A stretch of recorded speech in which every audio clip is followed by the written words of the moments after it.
आणि मेजर किस्साच्या या नवीन एपिसोडमध्ये तुम्हा सर्वांचे अतिशय उद्धटपणे स्वागत आहे. आणि मयूर उगाचच हसायला लागला, म्हणजे इंट्रोसुद्धा करून द्यायचा नाही माणसाला, डायरेक्ट हसायला काही रिझन नाही, पण तो उगाच हसायला लागला. एनिवेज, ह्या नवीन एपिसोडमध्ये तुम्हा सर्वांचे अतिशय उद्धटपणे स्वागत आहे. तोच स्वागत आहे असं का म्हणतो अजूनही मला कळत नाही.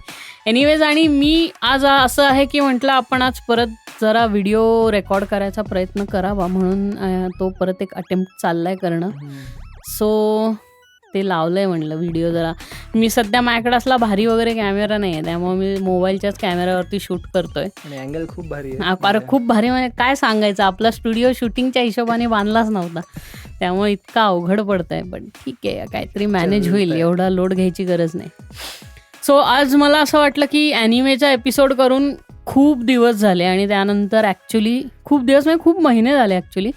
आणि त्याच्यानंतर अजून परत त्याच्यावरती अशी काही उजळणी वगैरे दिली नाही. तर मला असं वाटत होतं की नेटफ्लिक्स बरेचसे ॲनिमेज नेटफ्लिक्सवरती पाहण्यात आले, त्यामुळं म्हटलं असं की जरा परत एकदा उजळणी देऊ त्याला, की जरा रिव्हिजन करू की काय काय पाहिलं आहे वगैरे. कारण काय खूप नवीन नवीन झालं. मग मी जोजो वगैरे पाहिलंय, नंतर वन पंच मॅन पाहिलं, तर त्या म्हणजे आवडायला लागला. आता ॲनिमे पण बघतोय बऱ्यापैकी, म्हणजे असे काय असं भरमसाठ ॲनिमे नाही बघत आहे, पण बघतोय. पण झालंय असं की मयूर त्याच्यात खूप तज्ज्ञ माणूस आहे त्याच्यातला. हो, तज्ञ म्हणजे दोन प्रकारे. एक तर ॲनिमेज बघण्याची सवय तर होतीच, पण नंतर गेम टेस्टिंगला लागल्यापासनं बांदाय नामकोचे गेम्स जेव्हा टेस्टिंगला यायला लागले, तेव्हा मग तेच ॲनिमे इथे बघत होतो, आता इथे खेळतोय. मला माहिती आहे पुढे स्टेटस काय असणार आहे, म्हणजे कसं जाणार आहे according to story. Okay, right. म्हणजे जे ॲनिमेच्या बेसवरती जे गेम्स बनवले ते.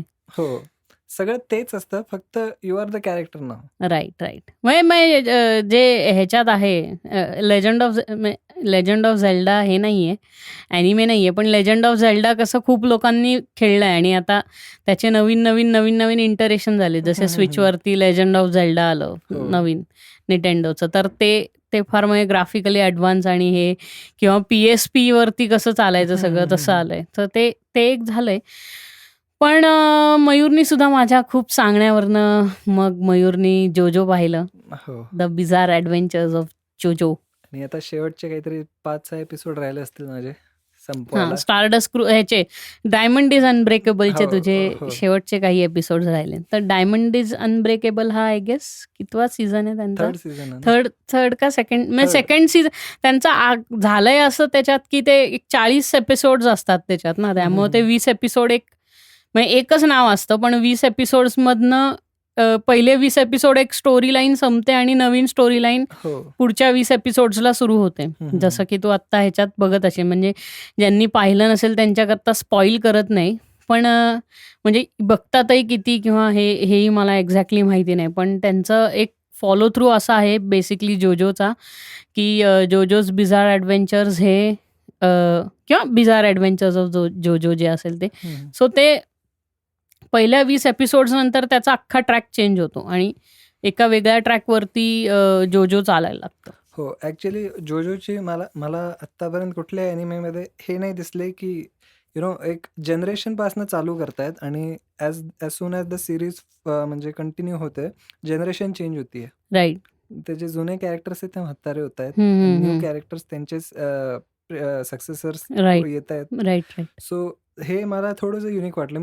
मी तरी अजून कुठल्या ॲनिमेमध्ये पाहिलं नाहीये, पण असेलही मे बी, किंवा एखाद्या वेळेस बघितलं असेल, आता विसरूनही गेलो असेल, सांगता येत नाही. पण जोजो ज्या प्रकारे कॅप्टिवेट करताना तुम्हाला, कारण इट्स अ सिम्पल स्टोरी, एक सिम्पल नॉर्मल ह्युमन बिईंग जे against all odds super natural entities बरोबरच्या अगेन्स्ट जातो. आणि सो दॅट मेक्स यू की म्हणजे काय ना हे आपण म्हणजे हा काय फालतूपणा. म्हणजे बेसिकली ते कसं आहे, ते असं एवढं एक्झॅजरेटेड वाटत नाही, कारण तो कुठला साऊथ इंडियन ॲक्शन मूव्ही नाहीये, तो ॲनिमे आहे ना, त्यामुळं त्याच्यात जे ते एक्झॅजरेटेड ॲक्शन जी करतात त्याचा काही हे वाटत नाही. म्हणजे ते असं अरे काय यार, असं रिअल लाईफमध्ये नसतं. तर ते ॲनिमे असल्यामुळे हे आपण बोलायचंच नसतं की हे रिअल लाईफमध्ये आहे, ते नसतंच रिअल लाईफमध्ये. पण मजा येते बघायला, कारण त्याच्यात अशी जर्नी दाखवली की म्हणजे ॲक्च्युली जोजो हे जे मेन कॅरेक्टर आहे, तर त्याच्यात जोजो ह्या नावाचं कोणी नाहीच आहे. हो. ते सगळे जे पासनं सुरू होतात त्यांची नावं, म्हणजे जॉनथन जोस्टार. जॉनथन जोस्टार तरी मधला आहे, म्हणजे स्टारडस्ट क्रुसेड हो, हो. मध्ये जो असतो हर्मिट पर्पल, त्याला तो जॉनथन जोस्टार असतो. हो. किंवा जोतारो कुजो जो ह्याच्यात येतो, आणि मग त्याच्यानंतर जोतारो कुजो आणि ह्याच्यामध्ये डायमंड इज अनब्रेकेबल मध्ये त्याचं नाव काय दाखवलंय, हिगाचिकाता जोत्स्के.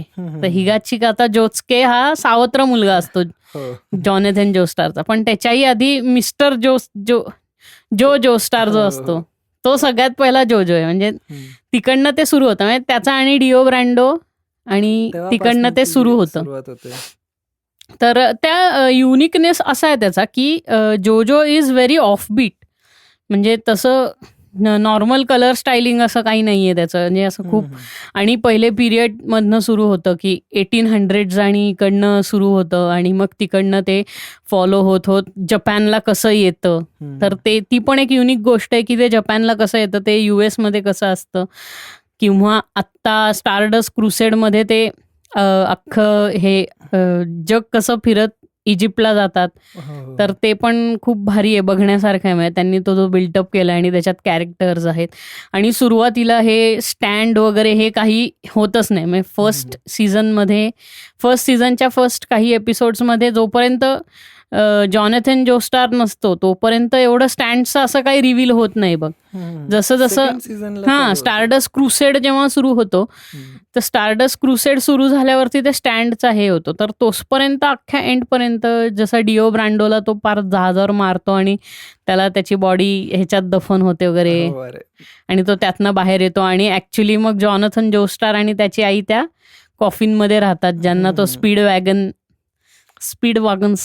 जो आहे मिस्टर स्पीड वॅगन, त्याला तो पण एक म्हणजे युनिक कॅरेक्टर आहे मिस्टर स्पीड वॅगन. आणि त्याच्यानंतर मिस्टर स्पीड वॅगन आणि त्याची कंपनी ही सारखी इन्व्हॉल्व दाखवली पुढच्या, म्हणजे एक प्रकारचं शिल्ड, मार्वलची शिल्ड कशी असते. राईट एक्झॅक्टली, मार्वल्सचं शिल्ड, किंवा ते त्यांची कशी हे दाखवली की ती एक त्यांची गव्हर्निंग बॉडी आहे. किंवा ह्याच्यात सुद्धा वन पंच मध्ये सुद्धा हिरोजची ती गव्हर्निंग बॉडी असते बघ, जिथं तुम्ही हिरोज बनता, आणि ती एक मोठी गव्हर्निंग बॉडी असते. तर ह्याच्यात पण तसंच आहे. तर ते जोस्टार एक खूप मोठी अशी रिसर्चवाली कंपनी आणि इंटेलिजन्स वगैरे असलेली कंपनी दाखवली की स्पीड वॅगन. तर स्पीड वॅगन ते त्याला काय म्हणतात ते त्यांच्या कंपनीला, स्पीड वॅगन काहीतरी फाउंडेशन, स्पीड वॅगन फाउंडेशन का काहीतरी असं म्हणतात त्याला. तर तो स्पीड वॅगन खूप मोठा होतो ना आयुष्यात जोस्टार्स वरती, त्यामुळे तो स्पीड वॅगन खूप महत्वाचा असतो. आणि speed wagon I guess second season stardust crusade पर्यंत आहे, म्हणजे अगदी शेवटच्या बॅटलच्या वेळेस तो स्पीड वॅगन मरतो बघ ऍक्च्युली, मिस्टर स्पीड वॅगन जो दाखवलाय तो. हो, त्याच्या पुढे आय थिंक थर्ड सीझन मध्ये मग वेगळाच कॅरेक्टर दाखवलाय, पण तो म्हणजे त्याचाच हे दाखवलाय ना सक्सेसर. हा, त्याचा सक्सेसर दाखवलाय तो, पण तो मिस्टर स्पीड वॅगन नसतो. पण स्टाईल एकदम त्यांची स्टाईल फार आवली आहे, म्हणजे ती अशी बुलिंग वरनं ती गोष्ट कधी एस्कलेट होत जाते. आणि डिओ ब्रँडो कसा बनतो त्याची पण स्टोरी त्यांनी छान दाखवली की तो, कारण काय सगळ्यात पहिल्या सीझनचा सगळ्यात पहिला एपिसोड तसा सुरू होतो.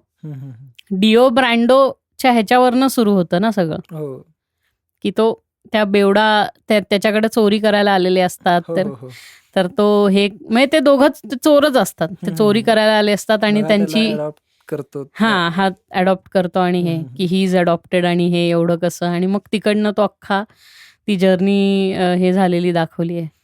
आणि माहितीये का, हे स्टोरी आहे ना, मी सिरियसली म्हणतोय, आता कुठला मला लक्षात येत नाहीये, पण this is used somewhere in Bollywood. हो, बॉलिवूडमध्ये पण हे खूप वेळा यूज केलंय.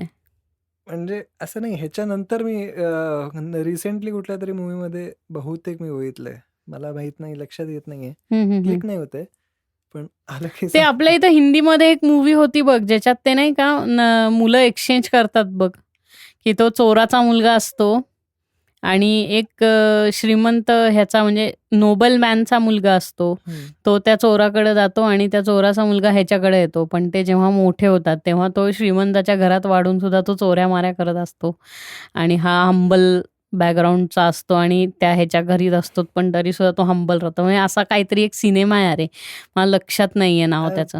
अरे जुना सिनेमा आहे हिंदीमध्ये.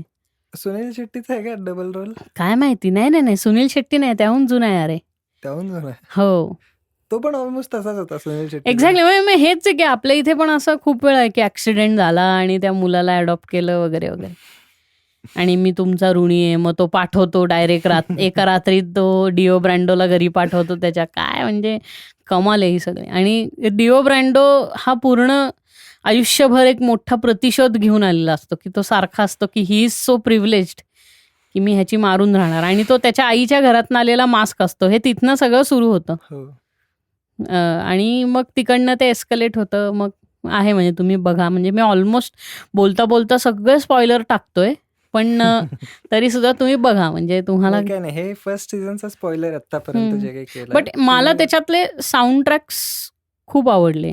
तसं म्हणलं तर म्हणजे it has got good sound track. कारण त्यांनी प्रत्येक नाही का जो इंट्रोड्यूस्ड होतो कॅरेक्टर त्याला असं सही थीम म्युझिक वगैरे दिलंय. किंवा ओपनिंग ट्रॅकच त्यांचा केवढा भारी आहे. हो म्हणजे म्हणजे प्रत्येक ह्याच्यात तू जर टेक्निकली बघितलं त्यांचा मागे जो पहिल्या सीझनचाच आय थिंक ओपनिंग ट्रॅक, डँग टँग डँग, तर ते मीम झालेला तो ट्रॅक हो हो. ओपनिंग त्याचा. पण तेच कसं आहे, ॲनिमेज बद्दल मला का एक आहे अट्रॅक्शन ते मी म्हणजे आधी पण सांगितलंय, परत एकदा सांगतो की द वे हे जॅपनीज लोक एका समथिंग कम्प्लिटली रेटोरिकल गोष्टीमध्ये जे एक हे आणतात ना, काय म्हणतो, लाईफ आणतात. कॅरेक्टर्स डिझाईन करून त्याच्यात एक लाईफ आणणं एक खूप मोठी गोष्ट आहे. Something that is completely imaginary. Right. आणि त्याच्या अराउंड स्टोरी बनवणं वगैरे. हा, आणि मग परत साऊंड डिझाईन करून तो ॲम्बियन्स क्रिएट करणं, ते जागा पण तुम्हाला थ्रू युअर इयर्स एक हे जाणीव करून देणं त्या जागेची. Right right. इवन ॲनिमेजमध्ये मी एकदा मध्ये एक टॉपिक मागच्या ॲनिमेच्या एपिसोडमध्ये काढला होता की 2-3 ॲनिमे मूवीज खूप टॉप लेवलचे झाले. अटॅक ऑन टायटन आणि अजून एक नेम समथिंग नो नेम काहीतरी युअर नेम, बरं. एक हा ॲनिमे होता. याच्यात आय थिंक टोकियो जसंच्या तसं दाखवले त्यांनी. हो. प्रत्येक गोष्ट त्यांनी डिटेल्स तशी दाखवली. म्हणजे ती जर बिल्डिंग खिडकीतनं अशी दिसते तर ती ॲनिमेमध्ये पण त्याच अँगलने एक्झॅक्टली. तशीच हां दिसते. म्हणजे रिअलिझम आहे. हो, रिअलिझम आहे. प्लस त्यांनी जे आजकाल ह्यांच्या ॲनिमेजमध्ये ना एक गोष्ट खूप इम्प्रूव्ड मला दिसते, ते आहे वॉटर ॲनिमेशन्स. म्हणजे सगळं 2D दिसतंय, पण वॉटर मध्ये एक ॲनिमेमध्ये ट्रॅफिक आणि जे सिटी होती ती पण एकदम वेगळी होती. म्हणजे एकदम 3D वाटत होती. आणि त्यात तो 2D animes are always 2D, but the way they blend it, हा तेच त्याचं अमॅलगमेशन एकदम भारी वाटतं. म्हणजे कळतं की जुने स्टाईलचे ॲनिमेज काय होते आणि जर तुम्ही जाताय पुढे इन फ्युचर तुम्हाला ॲनिमेजचं काय दिसतं. नाही, आणि मला इन शॉर्ट ॲनिमेसची गंमत काय वाटते माहितीये का, की जे इम्पॉसिबल कॅमेरा अँगल्स असतात ना, हे सगळे त्याच्यात असतात. म्हणजे आपण नॉर्मल कॅमेरावर असा अँगल घेऊच शकत नाही, असे ते इतके भारी 3D म्हणजे 2D मध्ये ती 3D स्पेस तयार करतात. म्हणजे आता हा तो ह्याच्यात जोजोमध्येच इतका फेमस झालेला कॅमेरा अँगल येतो की 2 सब्जेक्ट समोरासमोर असतात ना, जेव्हा ते एकमेकांना फाईट करत असतात, फाईट करायच्या आधी तो समज त्याच्या अंगावर चालून जातो ना अटॅक करायला, तेव्हा तो जो असा बॉटम शॉट आहे ज्याची खूप फेमस मीम झाली नंतर, की डिओ ब्रँडो असा चालून जोजोवर जातोय आणि तो असा अगदी त्याच्या पाठीमागे, म्हणजे डिओ ब्रँडोच्या पाठीमागे असा खालती बॉटमवरनं शॉट असतो, ज्याच्यात डिओ ब्रँडो असा खूप उंच दिसतो, जॉनथन असा एवढासा लहान दिसतो त्याच्यात. आणि तो फायटिंगची स्टाईल आहे ना ती, आणि त्याच्यावरती ते जोजोमध्ये सारखा असा तो ओ नो असे सगळे येतात बघ साईडला, तर ते तसा तो शॉट होता. तर तो शॉट खूप फेमस झालाय. पण हे जे इम्पॉसिबल कॅमेरा अँगल्स असतात ना, काहीच्या काही कॅमेरा अँगल, म्हणजे ह्याच्यात स्टारडस्ट क्रुसेडमध्ये पण शेवटच्या ह्याच्यात काहीच्या काही इम्पॉसिबल कॅमेरा अँगल्स आहेत. क्लॉक टॉवरची फाईट असते तिथे.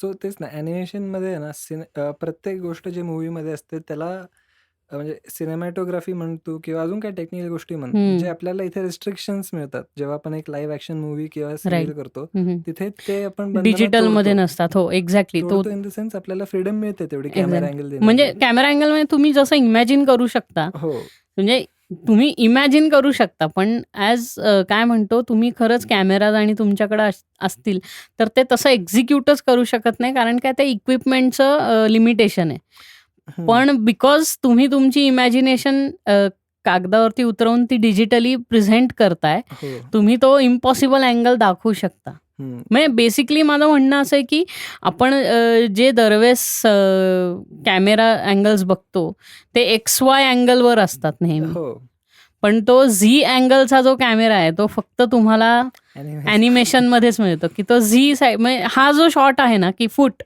म्हणजे इथं ह्या साईडला सब्जेक्ट हा तुझा Y असेल आणि ह्या साईडला सब्जेक्ट तुझा X असेल, तर तो ह्या पॉइंटला कॅमेरा असतो, म्हणजे ह्या दोन्हीच्या मध्ये कॅमेरा असतो, तो तुझा झी ॲक्सेस आहे. तर त्या झी ॲक्सेसवर कॅमेरा असणं ही खूप म्हणजे सॉलिड वाटतं ते बघायला. कॅमेरा म्हणजे फ्रॉम टॉप टू एकदम बॉटम कुठेही जातं. एक्झॅक्टली. आणि त्यानंतर ते त्यांचे जे पॅनिंग स्टाईल्स आहेत की ते आपण आपल्या ह्याच्यात तर असं मॅनिप्युलेट नाही करू शकत. लिमिटेशन खूप आहे, पण त्यांच्यात ते असलं सही मॅनिप्युलेट करतात. ड्रोन जरी आले तरी ड्रोनला लिमिटेशन्स असतात ऑफकोर्स. एक्झॅक्टली. पण तेच कारण आता मी कुठला एक अॅनिमे सांगू, हायस्कूल ऑफ द डेड एक अॅनिमे आहे, झॉम्बी अॅनिमे, आणि थोडासा मॅच्युअर कंटेंट आहे त्याच्यात. अडल्ट अॅनिमे नाही, adult anime for adult. Actually adult anime म्हणण्यापेक्षा अडल्ट मॅच्युअर लोकांकरता आहे तो. सो मी तो बघितलेला, आणि कॅमेरा अँगल्सच म्हणायला गेलो ना, इट हॅज 2 वियर्ड अँगल्स, की आता काय सांगू, मी नाही सांगणार, जाऊ दे. एकच सांगतो की म्हणजे जो कोण मेन कॅरेक्टर आहे तो गोळ्या हाणतोय आणि कॅमेरा त्या गोळ्यांना फॉलो करतोय, and it goes right between legs of character, आणि तो कॅमेरा त्याला फॉलो करतोय. सो दिस इज तो इम्पॉसिबल आहे. तसे अँगल तयार करणं इम्पॉसिबल आहे. ड्रोन घेऊन जा किंवा नाही, कसंही केलं तरी तुम्ही बुलेटला फॉलो नाही करू शकत ना त्या स्पीडनी, कुठलाच कॅमेरा नाही करू शकत. हो ना, नाहीच करू शकत, आणि कुठूनही थोडी जाऊ शकतं. हो, आणि बेसिकली ह्यांना स्लो मोशन करायला तर इतकं सोपं आहे, कारण ऍक्च्युली स्टॉप मोशन ग्राफिक्स बऱ्याच वेळेस त्यांचे असतात, त्यामुळे त्यांना ते फक्त फ्लिपिंगचा रेट त्यांनी चेंज केला की तो हळू होऊन जाते, ते म्हणजे स्लो मोशन शॉट मिळून जातो त्यांना. पण ते आहे. नंतर दुसरं म्हणजे रायटिंग मटेरियल जे आहे, म्हणजे आता फॉर एक्झाम्पल मी एक फायटिंग सिक्वेन्स कंपोज करायचा प्रयत्न करतोय.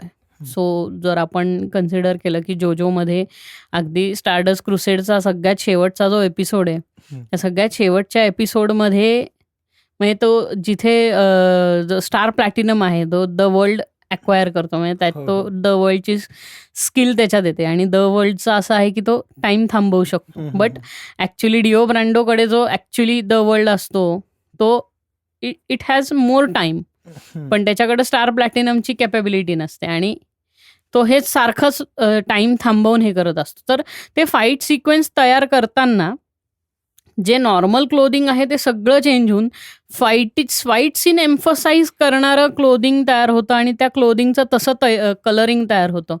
म्हणजे तुला माहिती आहे की ह्या सिक्वेन्समध्ये काय होणार आहे, की कधी कधी तुम्ही बघून अंदाजा लावू शकता की बाबा हा जो मेन कॅरेक्टर आहे हा ह्या कॅरेक्टरला, विलन कॅरेक्टरला मारणार, तर मग त्याचं कलरिंग तसं चेंज होतं. म्हणजे in short Dragon Ball Z मध्ये कसं सुपर सेयन मोड दाखवलाय की तुम्हाला ते सुपर सेयन झालं की ते आणखीन भारी वाटतं, आणि तुमच्या अवतीभोवती तो ऑरा, म्हणजे तुम्हाला तो सब्जेक्ट एम्फसाइज करता येतो, सब्जेक्ट लार्जर दॅन लाईफ दाखवता येतो.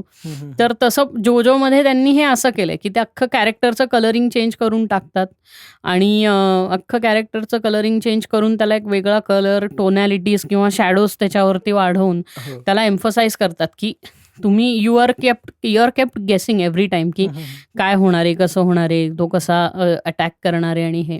सो ते बघायला फार छान वाटतं. किंवा जोजोचंच उदाहरण परत घेऊन की एकदम स्टार्टिंगच्या ह्याच्यात अख्खे डार्क कलर्स आहेत, नुसते पर्पल, मरून, ह्याच कलर्स, थोडंसं वॅम्पायरिश येते, आणि ते वॅम्पायर ह्याच्यावरनं ते खूप लवकर ट्रान्सफॉर्म होऊन जातं. इव्हन ॲनिमेशन स्टाईल पण सीझन 1 ची वेगळी आहे, हो एक्झॅक्टली, रेट्रो स्टाईल आहे. करेक्ट आहे. त्याच्यानंतर ॲडव्हान्स होत जाते. नाही, आणि ती इयर प्रमाणे चेंज होते. म्हणजे आता थर्ड सीझन मध्ये पण ते आता 90s मध्ये आहे, त्यामुळे ते मोरिओ पण तसंच दिसतं एकदम, मोरिओ टाउन. कुठला हंटर एक्स हंटर नावाचा एक अॅनिमे होता. आता स्टाईल ऑलमोस्ट त्याच्यासारखी आहे हम्म. 3rd सीझनमध्ये. Because okay. तो त्या काळातला अॅनिमे आहे. हो आणि त्याच्यात त्यांनी ती इतकी छान ते 90s मध्ये बघ एक एरा होता जेव्हा खूप सिरियल किलर्स आणि हे होतं. तर तसं त्यांनी ते तयार केलंय, अख्खं सिनारिओ तसा तयार हो, केलाय. हो, हो. 3rd सीझनमध्ये. 3rd सीझन मध्ये गोस्ट आणि Serial killers. स्टँड्स आहेत, गोस्ट्स आहेत, सिरियल किलर आहे. खूप भारी आहे त्यामुळं. आणि बरं एवढं अॅनिमे झालं, पण एक आपण थोडासा विषय बघू, की आणि सध्या प्रॉब्लेम एक येतोय, की लोकं जेव्हा अडॅप्टेशन्स करतात अॅनिमेचं रिअल लाईफ ह्याच्यात, सो प्रॉब्लेम येतोय, मूव्हीज फ्लॉप होत आहेत. तर त्याचं रिझन तुला वाटतं काय असेल? मी तुला सांगितलं ना, की बेसिकली कसं आहे, पहिली गोष्ट ही आहे, की इक्विपमेंटल किंवा काय म्हणतो त्या गोष्टींचं लिमिटेशन असणं. म्हणजे म्युझिकली मला नाही वाटत काही लिमिटेशन असेल, कारण म्युझिकली रिप्रेझेंटेशन चुकलं तर म्हणजे म्युझिक तुमचं कितीही भारी असू दे, ते चालणार नाही. पण मी परत तुला ते सांगतो, की हे जे अनइमॅजिन्ड कॅमेरा अँगल्स असतात, ज्याच्यामुळं ती फाईट इतकी भारी वाटते, तो फायटिंग सीन इतका भारी वाटतो. तर हे रिक्रिएट करताच येऊ नाही शकत ना. ॲनिमेशनमध्ये करता येतं, पण जेव्हा एफेक्ट्समध्ये तो विषय येतो, तेव्हा तो अँगलच आणणं अवघड होऊन जातं ना तुम्हाला. त्यामुळं तो fight sequence larger than life दाखवता येत नाही. जेवढा अॅनिमेमध्ये व्ह्युअर्सनी बघितलाय तेवढा मूवीमध्ये जर नाही दिसला एक्झॅक्टली नाही येत. डाऊनफॉल आणि तो फील येत नाही मग त्याचा. तो ड्रॅगन बॉल झीच्या मूवीज ह्यामुळे फ्लॉप झाल्या, की एकच मूवी होता अँड दॅट वॉज म्हणजे नाही सिरियसली त्यांना असं वाटत होतं की मी केलं तो मी जर तो मूवी करणार पहिल्यांदा फर्स्ट टाइम माझा शॉर्ट मूवी तसा असेल असं वाटत होतं तो. एक्झॅक्टली ते खूप फर्स्ट अटेम्प्ट स्टाईल वाटत होतं आणि त्याचं अडॅप्टेशन करणं अवघड आहे. For on the other hand मला असं वाटतं की DC किंवा मार्वल्स यांनी ते एक्झिक्यूट जास्ती चांगलं केलंय. हो ते ग्राफिक्स आणि एफेक्ट्सचा खूप जास्ती वापर करतात किंवा काय म्हणतो कंपोज एक्झॅक्टली जसं कॉमिकमध्ये दाखवलंय तसा फाईट सीन कंपोज होऊच शकत नाही. हे त्यांनी ॲक्सेप्ट केलंय. तर त्यांनी त्यांची जनरल आधी म्हणजे मार्वल्सच्या मूव्हीज यायच्या आधी जी ॲक्शन स्टाईल होती, ज्याला आपण वाईल्ड वेस्ट मूव्हीजमध्ये कशी ॲक्शन होत्या वगैरे, तो हे किंवा जेम्स बॉन्डच्या टाईमची ॲक्शन ह्याचं थोडंसं अमॅलगमेशन करून आणि त्याच्यात परत नवीन टेक्नॉलॉजी आणि नवीन एफेक्ट्स, ग्राफिक्स हे सगळं ॲड करून त्यांनी तो एक फाईट सिक्वेन्स त्याचा कंपोजिशन तसं केलंय, की ते असंही वाटत नाही की हां बाबा इट इज नॉट लाईक तुम्हाला ॲनिमेमध्ये दिसतं तसं. पण हे पण नाहीये की बाबा नॉर्मल मूव्हीसारखं पण नाही. त्यामुळं ते नाही का एनर्जी ब्लास्ट मोठमोठे आणि हे जे आहे किंवा पण त्यांचं असं नाहीये म्हणजे की तो पंच मारला की 5 फूट उडून जातो किंवा ते नाही का पायाने वादळ बनवणे वगैरे हे असं काही नाही होत. बट नाही म्हणजे ते काहीतरी त्याच्यात सेन्सिबिलिटी असते. हो. पण तुला सांगतो मार्वलचे मूव्हीजमध्ये ॲक्शन थोडा इम्प्रूव्ह केव्हा झालं माहिती आहे का? After man of steel. म्हणजे जे तुमच्या समोर एक पॉवरफुल ह्युमन बिईंग आहे ज्याच्या पंचेसनी शॉकवेव्ह सुटतात. मॅन ऑफ स्टील म्हणजे तू हे म्हणतोय सुपरमॅन हो. सुपरमॅन नंतर हा त्याच्या आधी झॅक स्नायडरच होत नाही, मायकल बे होता ना नाही, का झॅक झॅक स्नायडर स्नायडर होता. म्हणजे तुम्ही तुमच्या समोर एक चांगले पॉवरफुल ह्युमन बिईंग्स आहेत ज्याच्या पंचेसनी जर शॉकवेव्ह तयार होत आहेत, हे वॉल्स तुटतायत, हे जमीन फुटतीये, तर तुम्ही आधीचे तू बघ कुठल्या थॉर 1 पर्यंत म्हणजे आता थॉर आहे फक्त काय होतंय साईडला फक्त गवत उडतीये गवत उडतं, एवढंच हो. होतंय. म्हणजे पण if these are human beings जे म्हणजे इफ दीज आर गॉड्स ते खाली पडल्यानंतर राईट काय राईट व्हायला त्यांनी पाहिजे? रॅग्नारॉकला ते बरोबर एक्झिक्यूट केलं हो. त्यामुळे. रॅग्नारॉक आणि त्याच्या द डार्क वर्ल्डला पण केलं त्यांनी. तिथपासून सुरुवात केली की हो. ओके आम्हाला कळतंय आता if he is a God आणि एंड गेमला त्यांनी म्हणजे कल्लाच केला. एपिटोमी गाठलेली गॉडच्या एंट्रीजला. फक्त त्यांनी ते गॉडला हे करणं एम्फसाइज करणं फार राहून गेलं. म्हणजे त्यांना गॉड आहे रे, मग तुम्ही गॉडपेक्षा मोठा कॅप्टन अमेरिका वगैरे असं करायला लागला तर मग लोचे आहेत ना सगळे. तर ते त्यांनी हे केलं की ते करायला नको होतं त्यांनी. म्हणजे मला असं वाटतं की Thor should have more power, पण तिथे कसं Thor is as comparable to Hulk. त्यांनी मला वाटतं त्यांनी केला एक प्रयत्न की थोडंसं काहीतरी वेगळं आणावं, कारण कॉमिक्समध्ये असं काही नाही की थॉर जाडा होतो, असं हो काही हो नाही. नाही दॅट इज तो तर त्यांनी काय म्हणतो आपण त्याला हिलेरिटी आणणं त्याला किंवा हो, एक कॉमिक सेन्स आणणं त्याच्यात. पण आणि बिकॉज ते टायका वॅटिटीचं स्टाईल आहे ती विट्टीनेस आणणे. हो, आणि ते पण एक रिस्क पण असतो, कारण इथे फॅन्सचं असं असतं की अरे असं कसं करताय, थॉरला असं का दाखवताय. हे हो फॅन्सचं पण एक घेणं, पण उलट फॅन्सनी पॉझिटिव्हली घेतलं. एक्झॅक्टली ठीक आहे, ती ठीक रिस्क आहे. जेव्हा लोकांनी ऍक्सेप्ट केलं मग ते चांगलं झालं खूप. हम्म. म्हणजे ते बघण्यासारखं होतं. रॅग्नारॉक मध्ये तरी अगदी होतं. हो. आणि अजून कुठलं होतं, गार्डियन्स ऑफ द गॅलेक्सी नाही. गार्डियन्स ऑफ द गॅलेक्सी मध्ये पण खूप सार्कॅझम आणि हे इंट्रोड्यूस केले त्यांनी हो, पण की I think Guardians of the Galaxy 1 जेवढा हिलारियस होता ना, तेवढा हा 2 नव्हता. 2 नव्हता. बरोबर आहे. गार्डियन्स ऑफ द गॅलेक्सी 1 मध्ये खूप एक्स्ट्रीम हिलॅरिटी आहे. हो. म्हणजे अगदी शेवटच्या क्लायमॅक्स सीन्स वरती पण जोक येतात त्यांचे.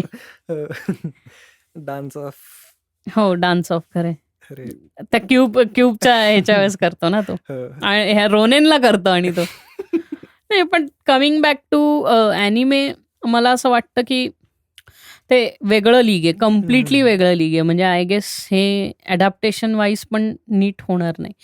कारण काय ॲटलिस्ट जॅपनीज ॲनिमे त्यांनी इतक्या वरच्या लेवलला नेऊन ठेवलंय की आता ते अवघड आहे. पण तू हे बघितलंय का, जॅपनीज अॅनिमेज मध्ये पण मार्वल अडॅप्टेशन्स आहेत. आयर्न मॅनचा अॅनिमे आहे, वुल्वरिनचा आहे, इव्हन कॅट वुमनचा आहे आय थिंक. हम्म. आणि एक्समेनचं एक वुल्वरिन आहे, तर त्याच्यात 1-2 कॅरेक्टर्स एक्समेनचे दाखवलेत त्यांनी. बर सो पण कसं झालं, एवढं सगळं चांगलं होतं, फक्त त्यांनी जे केलं ना ते आतापर्यंत मार्वलवाल्यांनी केलं नाही. दॅट इज खूप आधीच आयर्न मॅनला आणि वुल्वरिनला एकत्र आणणं. ते ओके. अजून मार्वलनी नाही केलंय हा कुठेही. म्हणजे त्यांनी टीम मध्ये टाकलंय म्हणजे जसं captain America iron man team हो. मध्ये आहेत तसं. इवन सगळेच होते. आय मीन शील्ड होती अख्खी, रोमनॉफ होती, इवन पनिशर होता. सो रोमनॉफ आणि पनिशर टीम अप दाखवलेत. आणि पनिशरची सवय की तो म्हणजे काय ऑलमोस्ट क्रॉसओव्हर अॅनिमेच केलाय त्यांनी डायरेक्ट. म्हणजे हा क्रॉसओव्हर एपिसोड जसे बघतो त्यांनी सिम्पल अख्खा आहे. अॅनिमेच करून टाकलाय हे क्रॉसओव्हर. मार्वलचे कॅरेक्टर्स आहेत, आम्ही हे घेतोय, आम्ही हे वापरणार आहोत, हे आमची स्टोरी आहे, वापरलं. सो पण जे एक त्यांनी केलंय, काय म्हणतात, जे कॅरेक्टर्स ठेवलेत ना त्यांचं जो नॅचरल आहे की पनिशर मी नाही बघणार, तुमचं काय जस्टिस असतो उडवलं, उडवला. म्हणजे that is always Punisher. Right. So ते त्यांनी तिकडेही आणलंय आणि ते दाखवले की त्याचा इफेक्ट शील्डवर कसा वाटतो, शील्ड का चिडते सारखे पनिशरवर. सो ते आणि ते ऍक्च्युली कॉमिक्समध्येही आहे ह्याच्यावर की पनिशर शेवटी शील्डमध्ये येतो, पण त्याचे ऍक्शन्स बघून शील्ड. पनिशर इज लाईक आपल्या ह्याच्यात अपरिचित कसा होता तसा आहे हो, पनिशर. हो. पनिशर काहीच बघत नाही, तर डायरेक्ट दंड देऊन वगैरे सुटायला लागतं. म्हणून त्याचं नेटफ्लिक्स सिरीज पण यामुळेच चालली नाही ना पनिशर. उलट चालली पनिशर. हो पण त्यांनी बंद केलं पनिशर. हा त्यांनी बरंच काही एकदाच बंद केलं. पनिशर बंद केलं, डेअरडेव्हिलही बंद केलं. डेअरडेव्हिल पण बंद केलं, पनिशर पण बंद केलं. खरं आता ते गोस्ट रायडर करणार होते, गोस्ट रायडर कॅन्सल केलं त्यांनी. ते कारण आता मार्वलची जी फेज 3 की 4 येते, आता त्यांना ते सगळं त्यांच्या स्टोरी लाईन मध्ये बसवायचंय म्हणून त्यांचं तसं चाललंय. इथे जर आले तर तिथे एक्झॅक्टली. आणि त्यांनी ते इंट्रोड्यूस पण करून ठेवलंय. फॉर एक्झाम्पल जसं त्यांनी आता ह्याला ब्लॅक पॅन्थरला इंट्रोड्यूस करून ठेवलंय, तर आता त्याला नाही काही करू शकत. म्हणजे आता त्याला साईडलाईन नाही करतायत, जसं DC कडनं झालंय आता जस्टिस लीग मध्ये की इथं फ्लॅश चालली आहे खालती तुमची सिरियल मध्ये आणि तिथे तुम्ही जस्टिस लीग मध्ये वेगळा फ्लॅश आणला. त्यांनी मग बरोबर केलं, ते क्लिअर केलं. आता जे क्रॉसओव्हर एपिसोड होता सिरियल मध्ये फ्लॅशचा, त्याच्यात त्यांनी हा फ्लॅश पण दाखवला की ह्याचं वर्ल्डही चाललंय. अच्छा, म्हणजे त्यांनी डायरेक्ट पॅरलल युनिव्हर्स मध्येच टाकून दिलं त्याला. तर हा एझरा मिलर होता त्या एपिसोड मध्ये शेवटच्या फ्लॅशच्या, आणि मग ते वाईप आउट होताना दाखवलं. इथे हा मग क्लिअर करतोय परत सगळं. अच्छा, ते म्हणजे त्यांनी त्यांचं केलंय. हो. पण आता असं नाही झालं की हेड टू हेड्स नाहीये आपल्याकडे की नाही का, जसं फ्लॅश चाललंय तर मग MCUने क्विकसिल्वर लगेच सुरू केलं, असं पण नाही चाललेलं. कारण का ते त्यांच्याकडं अल्टरनेटिव्ह आहेत. म्हणजे प्रत्येक ह्याच्यात त्यांच्या अल्टरनेटिव्ह आहेतच. जसे बॅटमॅन आहे, जसा बॅटमॅन खूप टेक्नॉलॉजी ऍडव्हान्स दाखवलाय, तसा आयर्न मॅन टेक्नॉलॉजी गीक असा आहे. आणि आता त्यांनी तर असं केलं की आयर्न मॅनचं जे सगळं आहे ते सगळं स्पायडरमॅनकडे गेलंय, त्यामुळं पीटर पार्करकडे सगळं आलंय. म्हणजे हा वेगळा त्यांनी हे वेगळं थॉट सुरू केलंय हा ह्याच्यातला स्टोरी बोर्डिंग मधला किंवा स्टोरी मधला. हा ना, म्हणजे करता येतं त्या प्रकारे. आणि आता कालच्या न्यूजमध्ये होतं की स्पायडर वुमन पण इंट्रोड्यूस करणार आहेत. सो आता सोनीचं, कारण आता सोनी जे पुढची वेनम 2 काढतोय त्याच्यात टॉम हॉलंडचा हे असणार आहे, कॅमिओ असणार आहे. आणि त्याच वेनमच्याच युनिव्हर्समध्ये स्पायडर वुमन असणार आहे. ओके, म्हणजे ती जी व्हाईट कलरची असते ती माइल्स मोरेलेस मधली. हा, ती असू शकते, किंवा स्पायडर वुमनचे पण भरपूर व्हर्जन्स आहेत. सो एक सगळ्यात फर्स्ट जी इंट्रोड्यूस झाली होती, एक प्रॉपर रेड आणि येलो कॉस्ट्युम होता तिचा. Okay. So that can be introduced. आणि काही ह्याच्यात तर मेरी जेनच दाखवली आहे, हो हे स्पायडर वुमन. हो, दाखवली आहे ना. इवन आपलं Spiderman in the spider universe जे ह्याच्यावर लागतं, इंटू नाही, आपलं जे हे काय मार्वल HQ वरती जे लागतं ना, मार्वल HQ वरती जे स्पायडरमॅन लागतं त्याच्यात ती मेरी जेनच दाखवली आहे. हो. आणि पण एरवी मला वाटतं इंट्रोड्यूस जी आतापर्यंत लोकांना झाली आहे, ज्या लोकांनी कॉमिक्स न बघता डायरेक्टली मूवीज बघितले, त्यांच्यासाठी Gwen Stacy spider woman. Gwen Stacy, right. हो, म्हणजे जी अमेझिंग स्पायडरमॅन मध्ये मरते, राईट. ती एका वेगळ्या युनिव्हर्स मध्ये स्पायडर वुमन असते. Parallel universe. किती ते पॅरलल युनिव्हर्स करून लोकांना कन्फ्यूज नको करायला फक्त. हो, पण ते इंटू द स्पायडरवर्स त्यांनी खरंच चांगलं केलं होतं. तो जो एक वेगळा, नाही, इंटू द स्पायडरवर्स हा खूप भारी सिनेमाच, खूप भारी आहे, म्हणजे मस्तच केलाय त्यांनी तो. क्लास. त्याचं अॅनिमेशन तर मला इतकं आवडलंय, खूपच. तो तेच थोडं अमालगमेशन जे म्हणत होतं, अमालगमेशन. हा, तर हे जे बोलत होतो आपण, एक 3D म्हणजे सिटी, स्काय स्केपर सगळे 3D मध्ये दिसतात आणि कॅरेक्टर्स आर इन 2D. असं नाही, म्हणजे पूर्णपणे 2D नव्हते, पण ते आणि बेसिकली म्हणजे एवढं सगळं, आणि प्लस त्या अख्ख्या ह्याला कॉमिक बुकचा टेक्स्चर होता. हो, आणि अख्ख्या सिनेमाला. इव्हन ह्याच्यातही स्टॅनलीचा कॅमिओ होता. हो, बरोबर. पण ते अख्ख्या सिनेमाला कॉमिक बुकचं टेक्स्चर असणार ना, हे this is like completely different thought, complete different thought आहे.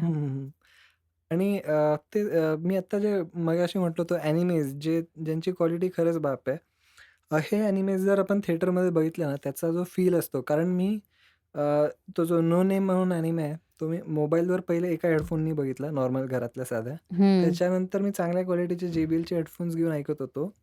कळालं डिफरन्स काय जाणवतोय, कारण ठीक आहे पाण्याचं टेक्स्चर बदललंय, पण जो इफेक्ट असतो पाण्यात, नॉर्मल हेडफोनमध्ये इट वॉज लाईक की ठीक आहे पाणी पडतंय, पण पाणी पडतंय त्याचे रिपल्स जे असे स्प्रेड होतात, त्याचाही फील येत होता. राईट. सो म्हणजे आपल्याला आता जर आपण इंडियामध्ये जर ॲनिमे इंडस्ट्री नाही, पण ॲनिमेशनला जर आपण सुरुवात करायला पाहिजे ना, तर आपल्याला हे बघायला पाहिजे की बाहेरची लोक कुठे गेलीत, आपल्याला त्या लेवलनं सुरुवात करायला पाहिजे. नाही, मला असं वाटतंय की आपण झालंय कसं माहितीये का, आपल्याकडे ॲनिमेशन करायला युनिक स्टोरीज नाहीयेत.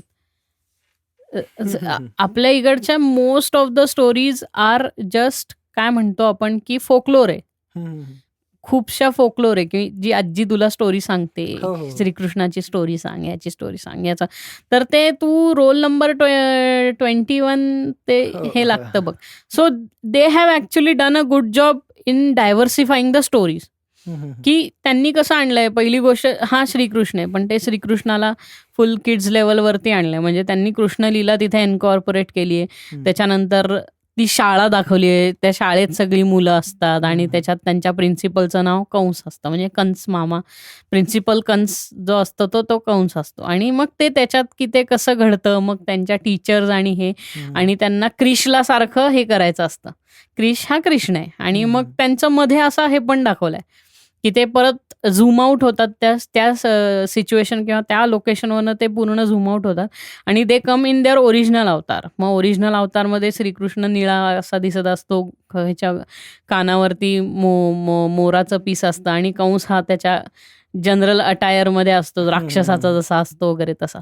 So they have adapted it very well. जो हे आहे म्हणजे त्यांनी ॲनिमेशन वाईज खूप चांगलं काम केलं. This is a very well done animation. On the other hand म्हणजे जनरल इम्प्रेसिव्हनेसच्या बाबतीत पण आणि स्टोरी वाईज पण छोटा भीम जे आहे हे खूप म्हणजे आउटरेजियस आहे. म्हणजे ते असं होतं की यार काय म्हणजे म्हणजे मी आता आपण एवढे मोठे असून मूर्खारखे कार्टून्स बघतो म्हणून तसं बोलायला काही वाटत नाही, पण म्हणून ते क्रिश मला जास्ती आवडतं, कारण त्यांनी जी ॲनिमेशन स्टाईल वापरली आहे ना, that is completely like Ben Ten. बेंटेनची जी ॲनिमेशन स्टाईल आहे ना, तशी येते ह्याची ॲनिमेशन स्टाईल. म्हणजे ते, आणि त्याला मॅजिक आहे ना सगळी, मग त्याला त्यांनी थोडंसं डिझनीआईज पण केलेलं आहे, की ते जे हे असतं, पण म्युझिक एकदम सिंकमध्ये कडक, अगदी कॉम्पॅक्ट असतं, छान असतं. मला ती गोष्ट खूप आवडली रोल नंबर 21 मधली, इन कम्पॅरिझन टू हे छोटा Bhim, which is completely stupidity. त्यांचं ॲनिमेशन खूप मागास आहे असं माझं म्हणणं आहे, की ते खूप जनरेशन्स मागे आहे आत्ता. हो. पण तुला आठवतंय का, जंगल बुक चांगला होता, त्याच्यानंतर एक जुना रामायण आला होता. जुनं रामायण मोगली चांगलं होतं. तेच मी आता जंगल बुक मोगली आलं तेच रे, जंगल पता चला चड्डी. सॉरी, आय एम सॉरी, हा माय मिस्टेक. तो परत रामायण ज्याच्यात अमरीश पुरी रावणचा व्हॉइस ओव्हर देतोय परत. राईट, ॲनिमेटेड वाला म्हणतोय तू. हो, दॅट वॉज ब्युटिफुल. म्हणजे किंवा तू तो हनुमान नावाचा सिनेमा आलेला ॲनिमेटेड. हा, हनुमान. हा, हनुमानाचा नाही का ॲनिमेटेड मूवी आलेला बघ. हा हा हा हा येस, आलं लक्षात. तर ते गाणं आहे बघ त्याच्यात, नाही का, काय आहे त्या गाण्याचं नाव, आकडम बकडम तिकोई तिकडम जादू की ताकत बोलो किसमेदम, हे गाणं आहे बघ त्याच्यात. आणि त्याच्यात तो लहान असतो, म्हणजे तो हे करत असतो, टवाळक्या करत असतो, खेळत असतो, खोड्या काढत असतो, म्हणून त्या बेसवरती त्यांनी हनुमानाचं हे आणि उसका नाम मारुती रखेंगे वगैरे ते नाही का, आणि मग तो जातो आणि त्याला चटका बसतो सूर्याचा, तर तो त्यावेळेस ते हे आहे. So that was also very nice. म्हणजे खूप छान ॲनिमेशन होतं त्याच्यातलं पण. पण त्याच्यानंतर आपण 3D मध्ये ट्राय केला होता, पण तेवढा चालला नाही. हे सैफ अली खानचा रोमिओ, अरे रे, अवघड होता तो. रोड साईड रोमिओ, त्यांनी त्याची स्टोरी लाईन जी होती ना, ही अख्खी मला वाटतंय की तो जो रोड साईड रोमिओची जी अख्खी स्टोरी त्यांनी कुठनं उचलली आहे माहिती आहे का, तो टॉम जेव्हा एका छान दिसणाऱ्या दुसऱ्या मांजरीच्या मागे लागल्यावर ते कसे एपिसोड्स आहेत ना त्यांचे, ह्या तेवढ्या स्टोरी लाईनवर त्यांनी, या तेवढ्या सिच्युएशनवर अख्खी स्टोरी बनवली आहे त्यांनी. आणि तो सैफ अली खान इतकं हे, सैफ अली खान, करीना कपूर आणि बरेच कॅरेक्टर्स आहेत त्याच्यात. जावेद जाफरी राईट. पण व्हिओ वाईज वगैरे विषय नाही, खूप छान केलाय, but animation wise it's not that good. पण मी म्हणतो, जर तिथनं सुरुवात केली होती ना, तर त्यांनी ती सुरुवात हे चालू ठेवायला पाहिजे होतं. नाही, पण आपल्या इथे प्रॉब्लेम असा आहे इंडियामध्ये की सगळ्यांना रस्ते कमाल सस्ते में हवं असतं ना, बजेटच देत नाही ॲनिमेशन करायला. Animation needs a lot of budget. हो, कारण तास असतो त्याला भरपूर. परत नाही, अख्खं ॲनिमेटेड असतं रे. VFX मध्ये कसं होतं की VFXचा विषय असा असतो की तुम्ही मॅक्स टू मॅक्स 1 मिनिटाचं VFX करताय, बाकी सगळं सेट वाईज वगैरे केलेलं असतं. पण ह्याच्यात नाही करतायत, सगळंच ॲनिमेशन. ह्याच्यात सगळं ॲनिमेशन आहे, त्यामुळं वेळ जातो. म्हणजे 4-4, 5-5 वर्ष. मग मी तेच म्हणतो ना की क्रिश त्यांनी केलं, हे क्रिश म्हणतोय roll number 21 is a very good example of इंडियामध्ये खूप चांगलं ॲनिमेशन करता येणं ह्याची. बट म्हणजे ते पुढे कंटिन्यू होऊ देत नाही, असं माझं म्हणणं आहे. कंटिन्यू आणि इम्प्रूव्ह पण होऊ देत नाही कुठे वेगळ्या ह्याच्यात. एक्झॅक्टली. म्हणजे ह्या सगळ्या अकॉर्डन एकमेकांच्या हातात हात धरूनच चालणाऱ्या गोष्टी आहेत. व्हेरॅज अजूनही मला असं वाटतं की लहान मुलांच्या ह्याच्यात हे चांगलं कंटेंट यायला हवंय. इव्हन आपल्या इथं गली गली सिमसिम चालू होतं, ते का बंद केलं मला अजूनही कळत नाही. म्हणजे जसं अमेरिकेत सेसमी स्ट्रीट आहे, this is the adaptation of India. Galli Galli Simsim चांगलं होतं, मस्त करत होते. It's not bad at all. मुलांना त्याच्यातनं काहीतरी चांगलं एंटरटेनिंग गोष्ट, पपेट्री वगैरे हे त्यांना मिळतं. It's a different style of educating किंवा अवेअरनेस स्प्रेड करण्याकरता चांगलं आहे ना. बट ते असे एपिसोड्स कधी होत नाही. और से डोरेमॉनचे, आता डोरेमॉनच्या ह्याच्यात असं आहे की हे त्यांनी करून ठेवलेले एपिसोड्सच आपण रिटेलिकास्ट करतो, रिब्रॉडकास्ट करतो. त्यामुळं आत्ताची मुलांची काळाची जी गरज आहे त्याला ते ॲनिमेशन अडॅप्ट करूच शकत नाही, कारण तसं बनवलंच नाहीये ना ते. It's not made in that way. त्यामुळं ते नवीन कंटेंट असं मुलांना काही मिळणारच नाही. इन ऑल ते नॉस्टॅल्जिक का वाटतं, कारण ते आपल्या एजच्या मुलांकरता रेलेव्हेंट कंटेंट होतं त्या टाइमचं. त्यामुळे तेव्हा हे म्हणजे डोरेमॉन आपण पाहिल्यावर आपल्याला भारी वाटतं ते, कारण आपल्या एजमध्ये रेलेव्हेंट वाटतं ते. आपल्या वेळेस नव्हतं काही, कारण काय आपल्या वेळेस मोबाईल नव्हते, असं आपण लाईव्ह स्ट्रीम्स बघू शकत नव्हतो, काही करू शकत नव्हतो. कम्प्युटर्स खूप लोकांकडे नव्हते, किंवा कम्प्युटर गेम्समध्ये सुद्धा आपली मजल मॅक्स टू मॅक्स डूम किंवा रोड रॅश या लेवलवर जायची. तर तेव्हा ह्याच्यात सॉलेस मिळायचा तुम्हाला. मोबाईल्सच नव्हते ना, there were no smartphones to interact actively with it. पण ते आत्ता तसं ॲनिमेशन करता येणं शक्य आहे, किंवा किंबहुना करूनही दाखवलंय लोकांनी, but it is not been picked up like that. हो, इवन तू जर बघितलं असेल, काही युट्यूबर ॲनिमेटर्स आहेत ज्यांनी हे राज कॉमिक्स जे होतं नागराज त्याला त्याचे मिनी क्लिप्स म्हणजे स्वतः ॲनिमेट करून बनवले आहेत. ते Right. चांगले आहेत, हो, म्हणजे हो. असंही नाही वाईट आहेत. हो. ते चांगले आहेत. परत फॅन फिल्म बनवली आहे की Thanos comes to India versus Shaktimaan.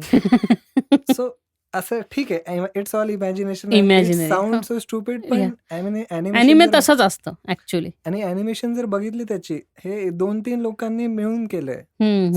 Sir 2-3 लोक ह्या लेवलवर जर करू करू शकतात, शकतात. राईट. इमॅजिन एक होल टीम तुम्हाला काय देऊ शकते. तेच म्हणणं आहे की जेव्हा तुमच्याकडे ॲनिमेशन सारखं मोठं ॲनिमेशन करणारं कॉर्पोरेशन आहे तुमच्याकडे, कॉर्पोरेशन असेल तर ते कॉर्पोरेशन काय म्हणतात, कोऑपरेशन असेल तर कोऑपरेशन. तुमचं चांगली होईल, क्वालिटी आणखीन भारी होईल ह्याची, हो. आणि इंडियाला ओरिजिनल कंटेंट मिळेल त्यांचा. आणि आता हे जो एक आर्टिस्टचा स्ट्रगल असतो, आपण ठीक आहे ॲक्टर्सचा जाऊ दे, ॲक्टर्स आर कम्प्लिटली फोकस्ड की आम्हाला हे काय ॲक्टिंगमध्येच घुसायचं आहे. पण steel there are flexible actors जे म्हणतात की ठीक आहे, आम्ही एका इमॅजिनरी कॅरेक्टरला व्हॉइस देऊन जर तो माझा एक कॅरेक्टर तयार मी करू शकतो, तर I am ready for that also. Voice overs. Right. Voice overs through. So जर मी म्हणतो आपण ठीक आहे बजेट नाही तुमच्याकडे, but you have some group of people ज्यांना ॲनिमेशन येतं. So why don't you start from there. म्हणजे ठीक आहे, आपल्याकडे प्रत्येक वेळेस कोणी पैसे द्यायला येणार नाहीये, राईट. पण जर तुमचा कंटेंट, स्टोरीज आणि तुम्ही जे काही मेहनत घेताय त्याच्या मागे, बॅकग्राऊंड स्कोरिंग असू दे, व्हॉइस ओव्हर्स असू दे, ते जर खरे चांगले असतील, you will get notice by someone. Definitely. So आणि कसं आहे, प्रत्येक आता रिसेंट काळ तर कळाले की Bollywood is not an only option. You can create your own platforms and you can start there. Right. So animation मी अजूनही म्हणतो इंडियामध्ये सुरुवात झाली नाहीये, पण जर केली तर खूप चांगली बूम हो. होईल. कारण तेवढे एन्थुझियास्ट लोक पण आहेत, ॲज वेल ॲज तुम्हाला प्रत्येक सिटीमध्ये म्हणा किंवा स्टेटमध्ये म्हणा, ॲटलिस्ट त्या स्टेट लेवलला काम करणारे असे ॲनिमेटर्स पण मिळून जातील. खरंय. म्हणजे आपल्या इथे एवढे ॲनिमेशन स्कूल्स पण आहेत, पण तेवढं कंटेंटच बाहेर पडत नाही ना ॲनिमेशनचं. हो. इवन गेमिंगचं पण तसंच आहे. राईट. इंडी गेम्स करतात लोक तयार इंडियातले चांगले, आणि पण लुडो जर तुमच्या डोक्यात असेल ना, मग नाही होणार काही. नाही, लुडो हा कसा आर्केड गेम आहे, म्हणजे तेही समजलं पाहिजे आपल्याला की इट्स अ आर्केड गेम. पण मी ह्याच्या दृष्टिकोनाने बोलतोय का करिअरच्या दृष्टिकोनाने. आता फॉर एक्झाम्पल कियानू रिव्हजला गेम्समध्ये येण्याची काय गरज आहे, किंवा चांगले जे हॉलिवूड फेसेस आहेत ते गेममध्ये काय येतात. म्हणजे दे कॅन गेम इंडस्ट्री आता अशी इव्हॉल्व्ह झाली आहे बाहेरच्या देशात की त्यांना दे आर लाईक की मेरे, म्हणजे जसं आपण म्हणतो बॉलिवूडवाले म्हणतात की मेरे पिक्चर को अच्छा दिखने के लिए मुझे टायगर श्रॉफ की जरूरत है. तसंच बाहेर असं आहे की मेरे गेम को अच्छा दिखने के लिए मुझे कियानू रिव्हज की, मग ते कियानू रिव्हज अख्खा डिझाईन करतात त्यांचा. आणि त्याच्यावरही कियानू रिव्हजला रॉयल्टीज सगळे भेटते. हो, बरोबर आहे, ते मिळणारच. बरोबर आहे. सो अनटिल अनलेस आपल्याकडे हे गोष्ट जरा नियमितपणे होत नाही ना, म्हणजे कसं आहे, तुम्ही जर 10 ते 15 फेसेसच तुम्ही सारखं डोक्यात मारणार ना, तर लोक बोर होऊन जातील. हो, प्रॉब्लेम हाच येतो की वर्षातले 4 वर्षात समजा 4 चांगले हिट सिनेमे येत असतील, तर त्या 4च्या सिनेमांमध्ये सगळे खाणच असणार आहे, तर मग काय, म्हणजे तुम्हाला काही हेच मिळत नाही. आणि एका पॉइंट नंतर बोर होऊन जातं. म्हणजे ठीक आहे, मला मान्य आहे की आमिर खान खूप परफेक्शनिस्ट आहे, पण असं वाटतं ठीक आहे ना, वर्षात एक मूवी खरंच सगळ्या खानने एकदाच करायला पाहिजे. तुम्ही कमवता तेवढे. अरे पण हाच इश्यू येतो ना, आम्ही वर्षात एकच मूवी करतो हे म्हणतात, आणि होतं कसं की त्याच्या मागे इतकं मार्केटिंग आणि इतकं हे लावलं जातं, इतकी ताकद लावली जाते की your at the end of the day you are forced to watch the movie. आणि त्यामुळं असे इंडिव्हिज्युअली चांगले केलेले जे अटेम्प्ट्स असतात ते नेहमी फेल होतात. हो. टीव्हीवर, कारण ऑडियन्स जातच नाही. कारण का त्यांच्याकडे ऑब्व्हियसली इतकं जास्ती मार्केटिंगचं बजेटच नाहीये की ते एवढ्या भारी भारी सिनेमांशी, कमर्शियल सिनेमांशी कंपॅरिझन करू शकतील, पोचू शकतील, जरी त्यांचं कंटेंट चांगलं आहे. हो, तर मला वाटतं इथे आपल्यालाच एक हे करायला पाहिजे आता, म्हणजे इतक्या काही दिवसात आपल्याला जाणीव झाली आहे की प्रत्येक टीव्हीवर येणारा ट्रेलरचा सिनेमा तेवढा चांगला असेलच अशी काही हे नाही आहे गॅरंटी. सो स्वतःवरनं आपण एक घ्यायला पाहिजे की ठीक आहे, एक चांगला मूवी जे खूप चांगला मार्केटिंग झाली, ॲडव्हर्टाईज झाली, तो येतोय. पण त्याचबरोबर तुम्ही फ्रायडेला जाऊन हे पण पहा की त्याच्या पॅरलली अजून कुठले मूव्हीज आहेत. हो, पण आपला ऑडियन्स तसा नाहीये ना. नाहीये. आवर हो. Audience has to mature to it. म्हणजे ठीक आहे ना, एक मी एकदाच असं केलं होतं की देअर वर 2 मूव्हीज, माहीत नाही, लक्षात नाही मला. पण एक चांगलाच प्रमोट केलेला. आमचा सगळा प्लॅन होता की तिकडे जायचं. पण तो आता हाऊसफुल आहे, तर काय करायचं? हाऊसफुल असल्यानंतर आपला ऑप्शन बरोबर बदलतो, कारण आपल्याला कुठलातरी मूव्ही बघायचा असतो. कधीतरी अशी सिच्युएशन येते. राईट. सो आणि तुम्हाला चांगला मूव्ही करायला लागतो. म्हणजे तू असं बघ ना, की बाहुबलीनंतर प्रभासचा तो पुढचा साहो म्हणून सिनेमा आला, तो इतका भंगार होता, इतका हो, घाण सिनेमा सिरियसली. होता तो. But it was over hype. Over hype खूप होतं त्याचं. Similarly I guess again the over hype is taking up, कारण प्रभासला ते हनुमान म्हणून आत्ता परत लॉन्च करतायत. सो तू ते हो. हे पाहिलं असशील त्याचं पोस्टर. नाही, मी नाही बघितलं. हां, हनुमान का काहीतरी आत्ता त्यांचं ते पोस्टर येतंय, Prabhas they are making a movie on him again. So that is also a thing. But the thing is की चांगलं पाहिजे कंटेंट. बाहुबली का चालला, तर लोकांना काहीतरी त्यांनी सब कुछ दे दिया. म्हणजे मायथॉलॉजी मिळाली, सॉफ्टकोर मिळालं, नंतर गाणी मिळाली, डान्स मिळाला, अनइमॅजिनेबल फकॉल ॲक्शन मिळालं. म्हणजे ते त्यांचं डान्सचं नाही का सॉन्ग आहे. तर एक तर आयडिया अशी आहे की भाई, तुम्ही जर बोटीने जाणार आहात ह्याला, त्याचं ह्याचं नाव काय असतं, महिष्मतीला, तुम्ही महिष्मती. ती क्वीनला घेऊन ते महिष्मती मधनं ते बोटीनी, म्हणजे ते महेशमतीला चाललेले असतात बोटीनी, तर मध्येच गाणं सुरू होतं, प्रभासचा आणि हिचा डान्स सुरू होतो आणि बोट उडायला लागते आणि हे उडून जातात, म्हणजे हे हवेत न पोचतात. मग एवढं सगळं केलं तर मग बोट का घेतली ना? म्हणजे काहीतरी वेगळं विमान स्टाईल असलं काहीतरी घ्या ना. ते बोटीने जातात आणि मग ते गाणं संपतं आणि परत हे पाण्यात नाही जात. काय चाललंय यांचं? पण आवडलं ते लोकांना. ऑब्व्हियसली लोकांना आवडलं, कारण त्याचा विचारच करायचा नसतो. सगळ्यात वाईट म्हणजे तो जो शेवटचा सीन आहे, जेव्हा ते सगळे गोल, हां, ते तर आहे. काय उडून जातात सगळे गोल करून. हां, ते असं बाउन्स होतात आणि असं अरे भारी भारी आयडिया, म्हणजे कॉन्सेप्ट वाईज ते भारी आहे. पण ते ॲनिमे असतं तर खूप भारी वाटलं असतं. हो. पण हे रिअल आणि असं मिक्सअप आहे, त्यामुळं but you have to understand की that is what the audience actually demands from a particular movie. That's why it is shown. हे पण आपल्याला कळालं पाहिजे की ऑडियन्सचा डिमांड आहे. ऑडियन्स तुम्हाला रिस्पॉन्ड करते तुम्ही असं काहीतरी फकॉल गोष्ट दाखवल्या. म्हणजे कसंही काही पॉझिटिव्ह रिस्पॉन्स असेल, निगेटिव्ह असेल, पण तो positive most of the time positive response येतो की something you have shown us something which we don't imagine happening any time. म्हणजे तू किती पण हे कर, there can't be any flexibility in that it will catapult you into a castle. असं होऊच शकत नाही. बट तुम्ही ते दाखवलं ना, आय एम खुश, आय एम व्हेरी हॅपी. बाकी वगळता त्यांनी ग्राउंडवरती जी काय फायटिंग दाखवली आहे, दॅट वॉज वंडरफुल. किंवा फक्त आणखीन एक त्याच्यातला तो दुसरा तू हे पाहिलाय की तो मोठा असा झेंडा लॉन्च करतात ते, आणि तो तेलात बुडवलेला असतो आणि हा त्याच्यावर बाण मारतो, तो अख्खा पेटतो. लाईक प्लीज अगेन, लाईक ते सायन्स गेलं तेल लावत, विंड डिरेक्शन गेलं तेल लावत, सगळं तेल लावत गेलं. हे ह्यांना जे वाटेल ते काहीतरी करतात. तर ते पण मला कधी कधी स्टुपिड वाटतं जरासं. बट ठीक आहे, it's the demand of the audience. And it's not all audience actually. Most of the people still think ki Bahubali was rubbish. But when it comes to showing something grand, right? म्हणजे नुसतं तुम्ही larger than life, extra ordinary काहीतरी दाखवायचंय, काहीतरी वेगळं दाखवायचंय आणि चांगलं दाखवायचंय, तर ठीक आहे. इट इज अन अटेम्प्ट आणि I am appreciating it. Exactly. Appreciate तर मीही करतोय की आय एम जस्ट सेइंग की ते काही काही बारीक गोष्टी कधी कधी तुम्हाला डोक्यात जातात ना, दॅट इज दॅट. बट म्हणजे आपण हे पण डिनाय करू शकत नाही की जसा आपण रिस्पॉन्स ह्याला देतो तसा तुम्ही जेव्हा एंड गेम पाहायला जाता आणि मग तुम्ही कॅप्टन अमेरिकाला अख्खं हेलिकॉप्टर ओढताना बघता, मग तेव्हा तुम्हाला नाही वाटत की हे सुपरफिशियल आहे खूप, असं कधी होतं का? तेव्हा तुम्ही बाजूला ठेवता डोकं तुमचं.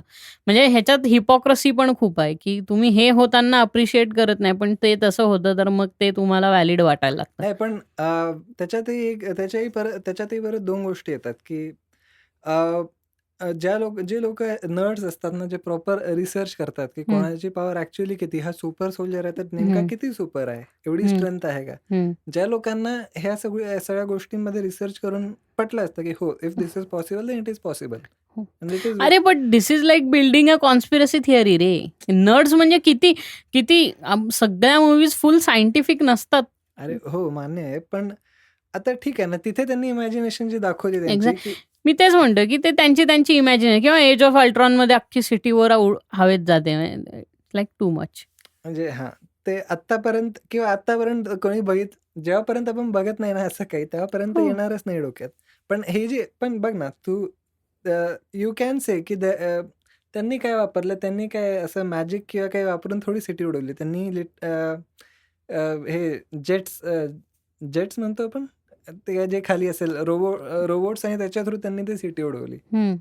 सो ठीक आहे, मला ते का पटलं माहिती आहे का, की आता सध्या टेक्नॉलॉजी ज्या लेवलला चालली आहे, for me Avenger is a futuristic story. जे हो, काही पण तो that creating that amount of thrust in order to lift a whole city up from a puny little engine, it seems stupid. हां. पण ठीक आहे. तर म्हणजे फॉर एक्झाम्पल म्हण की कॅप्टन आयर्न मॅन उडतो, दे नेव्हर सेड की आयर्न मॅन कुठलं फ्युअल वापरतो, बट आयर्न मॅन त्याचा कोर वापरतो, जो त्या कोरे that powers the whole suit, असं त्यांचं म्हणणं आहे. But still you can justify the amount of thrust he suits create in order to lift himself up. म्हणजे कधी ना काहीतरी डिस्चार्ज व्हायला पाहिजे, काहीतरी फनी व्हायला पाहिजे ना. म्हणजे it is not every time सगळं काय म्हणतो स्ट्रीमलाईन चाललंय सगळं, असं होऊ नाही शकत. There has to be some मिसहॅप्स, पण ते कन्सिडर्ड आहे. त्यांनी तेच शेवटी इमॅजिनेशन मध्ये तेच म्हटलं की it's a source of pure energy, sustainable continuous source of energy. So that's why त्याला ते कधी डिप्लीट नाही होत. ते त्यांची आता थेरी आहे तिकडे, आणि त्याच्यावर अख्खं चाललंय त्यांचं सूट सगळं. म्हणजे ते त्यांनी इंटरेक्शन्स बनवले, खूप बनवलं, म्हणजे त्याच्यावरती त्यांनी खूप हे केलं. आय एम नॉट सेइंग की इट इज की हे काय म्हणतो ना, you have to see these things with a pinch of salt, असं आहे की हे सगळं खरं नाहीये. चिल घ्या, थोडं चिल घ्या. चलतंय. कुठलंच होत नाही, कुठलंच बिलीव्ह करू शकत नाही. But we are only talking about the animation part किंवा त्याचं म्युझिक करणे, तसं अशा कुठल्या तरी सुपरफिशियल गोष्टीचं साऊंड डिझाईन करणे. फॉर एक्झाम्पल जुरासिक पार्कचं तू जर घेतलं तर nobody knew how a dinosaur would sound, पण त्यांना डायनासोरचा आवाज तर तयार करायचा होता ना. सो त्यांनी जशी ती बेअर ग्राउल आणि आणखीन व्हॉइसेस मिक्स करून एक डायनासोरचा आवाज तयार केला. अँड नावडेज आपल्या डोक्यात असं येतं की अरे हा डायनासोरनी डरकळी मारली ना तर ती अशीच असणार बरं का. म्हणजे तू त्या ह्याच्यात वेळेत नंतर गेला जेव्हा डायनासोरचा पिरियड चालू असेल आणि तेव्हा तू ॲक्च्युअल डायनासोर किंवा टिरेक्सला पाहिलं आणि तो जेव्हा असं जोरात ओरडतो किंवा ग्राउल करतो, तेव्हा ॲक्च्युली ते न येता हिमेश रेशम्याचं ओ हुजूर सारखं तो असं ओ हुजूर असं असेल तर मग that would be so anti climatic. म्हणजे लोकांची भीतीच जाईल ना त्या गोष्टीची की अरे हा तसा नाहीये, म्हणजे एवढं तोंड भाऊ असा आवाज येत असेल तर that would be very funny. Anyways तसं होत नाही, आणि म्हणून त्यांनी एक बिल्ड केलं की यू हॅव सीन, आपल्याकडे हाडायट डायनासोर होते वगैरे, हे सगळं आपण मान्य केले. How do they sound, no one has recorded ever and dinosaur growling किंवा डरकाळी फोडताना किंवा काही करताना. So they just made those thing. पण त्यामुळं झालं असं की त्याला एक वेगळं हे मिळालं ना, काय म्हणतो, एक वेगळं डायमेन्शन मिळालं. जुरासिक पार्क म्हणूनच चाललं की because you heard something which you have never heard before. कोणाला डायनासोर माहितीये डायनासोरचा आवाजच नव्हता किंवा डायनासोर मधलं लोकांचा इंथुझियाझम त्याच्यामुळे जास्ती वाढला. हो, त्याच्यानंतर जे म्युझियम्स उघडले ते खूप जोरात चालले त्यावेळी. एक्झॅक्टली, कारण काय त्यांना एक्साइटमेंट झाली की अरे कसली भारी भारी. आणि the hero of the whole story is T Rex. Tyrannosaurus rex is the hero of the whole story. म्हणजे ते किती विलनिश असलं तरी, but still they are the hero of the story. कारण त्याच्यानंतर जे टी-रेक्सचा बूम झाला किंवा लोक गाड्यांची नावं टी-रेक्स ठेवायला लागली, काय सगळ्याच म्हणजे it became a symbol of power. म्हणजे आत्ता जसं आपण कुठली ग्रेट व्हाईट शार्क किंवा एलिफंट असे मोठमोठे ॲनिमल्स बघून त्यांना अ सिम्बॉल ऑफ पॉवर जसं म्हणतो, तसं T-rex became a symbol of power, strength आणि पॉवर. हो. बाकी मला वाटते अजून ॲनिमेजमध्ये हॉलिवूड ॲडॅप्टेशन्स केले ॲनिमेजनी. फॉर एक्झाम्पल गॉडझिलाचा ॲनिमे आलेला, हो जे टीव्हीवर पण ब्रॉडकास्ट व्हायचा. हो. त्याच्यानंतर होते 1-2 स्टोरीज, पण काही गॉडझिला हा जॅपनीज मूवीच आहे ना?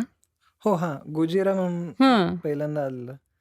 गॉडझिला ही कॉन्सेप्टच जॅपनीज आहे जॅपनीज आहे. ऍक्च्युली. ओके, बरोबर आहे. तिथपासूनच होत आहे. कॉंग स्कल आयलंड वगैरे तू म्हणू शकतो की किंग कॉंगचं त्यांनी परत मोठं अडॅप्टेशन केलं की किंग कॉंगला कॉंग स्कल आयलंड करून त्याच्यात मानवरूपी माकड आणि ऍक्च्युली एक माकड असं दोन्ही टाकलं. म्हणजे ड्वेन जॉन्सन हे मानवरूपी माकड होतच त्याच्यात, आणि प्लस त्याच्यात त्यांनी एक मोठं माकड टाकलं. हो. परत तर त्यांनी बॅटमॅनचा मूव्ही काढलेला ॲनिमेचा. सो त्याच्यात बॅटमॅन काहीतरी टाइम ट्रॅव्हल करून पास्ट एकदम प्री जॅपनीज पिरियड मध्ये जातो.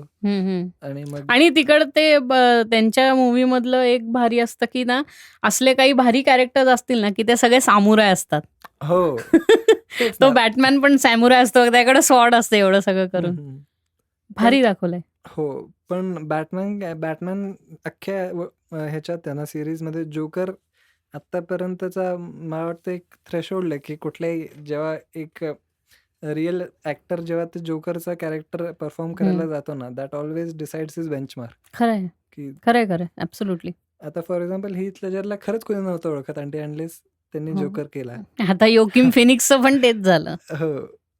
आणि द थिंग इज की जोकर आल्यानंतर काय होतं माहितीये का, हे जे इतके वर्ष मार्वल सिनेमॅटिक युनिव्हर्स वाले उड्या मारत असतात ना, त्यांचं मार्केट झटक्यात एक जातं. जोकर खाऊन टाकतो. किंवा हे पण चांगलं असं नाही की नुसतं जोकर, हा पण आपला जॉन विक होता. हा जॉन विक नाही, पण मी असं म्हणतोय की जोकर सारखं म्हणजे जोकरचा सिनेमा बनवणं खूप अवघड आहे. हो. दरवेळेस तुम्हाला काहीतरी नवीन इंट्रोड्यूस करायला लागतं, आणि तो जी डार्क साईड रिप्रेझेंट करतो ना, त्याकरता खूप लोक बघायला ह्या करता जातात. कारण ती डार्क साईड रिप्रेझेंट करणं आणि त्या स्टाईलचं इतकं विभत्स आणि इतकं असं ग्रे शेड पण नाही, डार्क शेडचं कॅरेक्टर आहे अख्खं ते. तर ते दाखवणं आणि ते एका जोकरच्या मागे लपले. So this is a very काय म्हणतो, थॉट वाईज म्हणता येईल की सुपिरियर आहे तो थॉट खूप, किंवा काळाच्या खूप पुढं गेलेला थॉट आहे जोकरचा. त्यामुळे दरवेळेस जोकर कुठल्याही बॅटमॅन मूवीमध्ये खातो, म्हणजे त्या बॅटमॅन मूवी मधला मेन हिरो जोकरच असतो दरवेळेस. म्हणजे बॅटमॅनचं शेवटी एक रिझन की वाय ही डझंट किल, तो एक समोर येतो की जोकर असा काय म्हणजे त्यांनी ठरवलं की मी विलन होणार असं नाहीये. शेवटी he was created because of us, म्हणजे जी सोसायटीनी क्रिएट केलंय जोकरला. So and that signifies every one of us actually, की म्हणजे हे it all about situations and circumstances. ते जोकर सारखं कोणाबरोबर नाही, पण मला वाटतं त्या सिच्युएशननी एक्झॅक्टली त्या सिच्युएशननी गेल्या लोकांमध्ये हे चेंजेस आपल्याला दिसू शकतात. हो, म्हणजे बोल सॉरी. तो जो आपला शूटिंग झालेल्या मध्ये स्कूल शूटिंग किंवा कुठल्या तरी मूवीच्या बाहेर शूटिंग राईट क्लब्स मध्ये शूटिंग झालेलं. क्लब्स, हा मूवी थिएटर मध्ये पण शूटिंग झालेलं. राईट. तर हे मी हे नाही म्हणते की हे ह्याचे म्हणजे ते तर होते प्रॉपर सायकोपॅथ्स होते ते, इट वॉज ऑल देम. पण कसं आहे, आता ही जी गोष्ट झाली आहे म्हणजे तिथे झाली आहे, तिथे आजूबाजूची जी लोक होती त्यांच्यावर काय इफेक्ट पडला असणार आहे, what can come out of those people. Right, म्हणजे ट्रॉमा मधनं जे जातात, ट्रॉमा मधनं गेलेल्या लोकांवरती त्याचा काय इफेक्ट झाला असेल. राईट. हो, म्हणजे काही डोक्यात काही चालतं. मी उद्या आता समजा हे माझ्याबरोबर उद्या झालं, तर मी एका पॉइंटला असंही म्हणू शकतो, की it was because of this movie and because of this director की असं झालं. मी काही माझ्या डोक्यात चालू हो, शकतं. एक्झॅक्टली. आणि मग त्यामागे खूपशा गोष्टी आहेत, म्हणजे की सुसायडल होणं, हो. म्हणजे डिप्रेस होणं, किंवा तुम्हाला कुठल्या तरी ट्रॉमामुळं त्याच्यातनं तुम्ही कोप अप करू शकत नाही हे होणं, बुली होणं. म्हणजे बुलिंग हा खूप मोठा पार्ट त्यांनी जोकरमध्ये मांडला, की he was bullied right and left, that's why he became. आणि त्याच्यामुळं ज्या पॉइंटला त्याच्या विकनेसची तो हे बनवतो, त्याच्या स्वतःची विकनेस त्याच्या ॲडव्हान्टेजला जेव्हा तो वापरायला लागतो, तेव्हा तो डार्कनेस आणखीन, म्हणजे तो म्हणतो ना ओपनिंग द पॅन्डोरास बॉक्स कसं असतं, तसं ते अख्खं एकदम बाहेर येतं. मग इथे जोकर आहे आणि मग आपण परत जर अॅनिमेज मध्ये आलो तर इथे नारुटो आहे. नारुटोची पण सेम स्टोरी आहे. Because he had 9-tailed fox in him, the spirit of 9-tailed fox locked in him. So त्याच्यावर सगळी सिटी बुली करायची, त्याला इग्नोर करायची, त्याच्यावर हे म्हणजे पण सुरुवातीला सॅड होता तो, नंतर ऍक्च्युली त्यांनी सगळं ते डेडपूल सारखं घेतलं. म्हणजे दुःख आहे पण तो हसण्यात हे करून सार्कॅस्टिक घेतोय. आहे, हो, सार्कॅस्टिक. सगळं दुःख त्याचं हसता हसता ते करून घेतोय. सो हे म्हणजे दोन अपोजिट साइड्स आहेत सेम सिच्युएशन बुलिंगचे. हो, पण Deadpool is more like genuinely येडझवा कॅरेक्टर आहे तो. तो येडझवा आहे.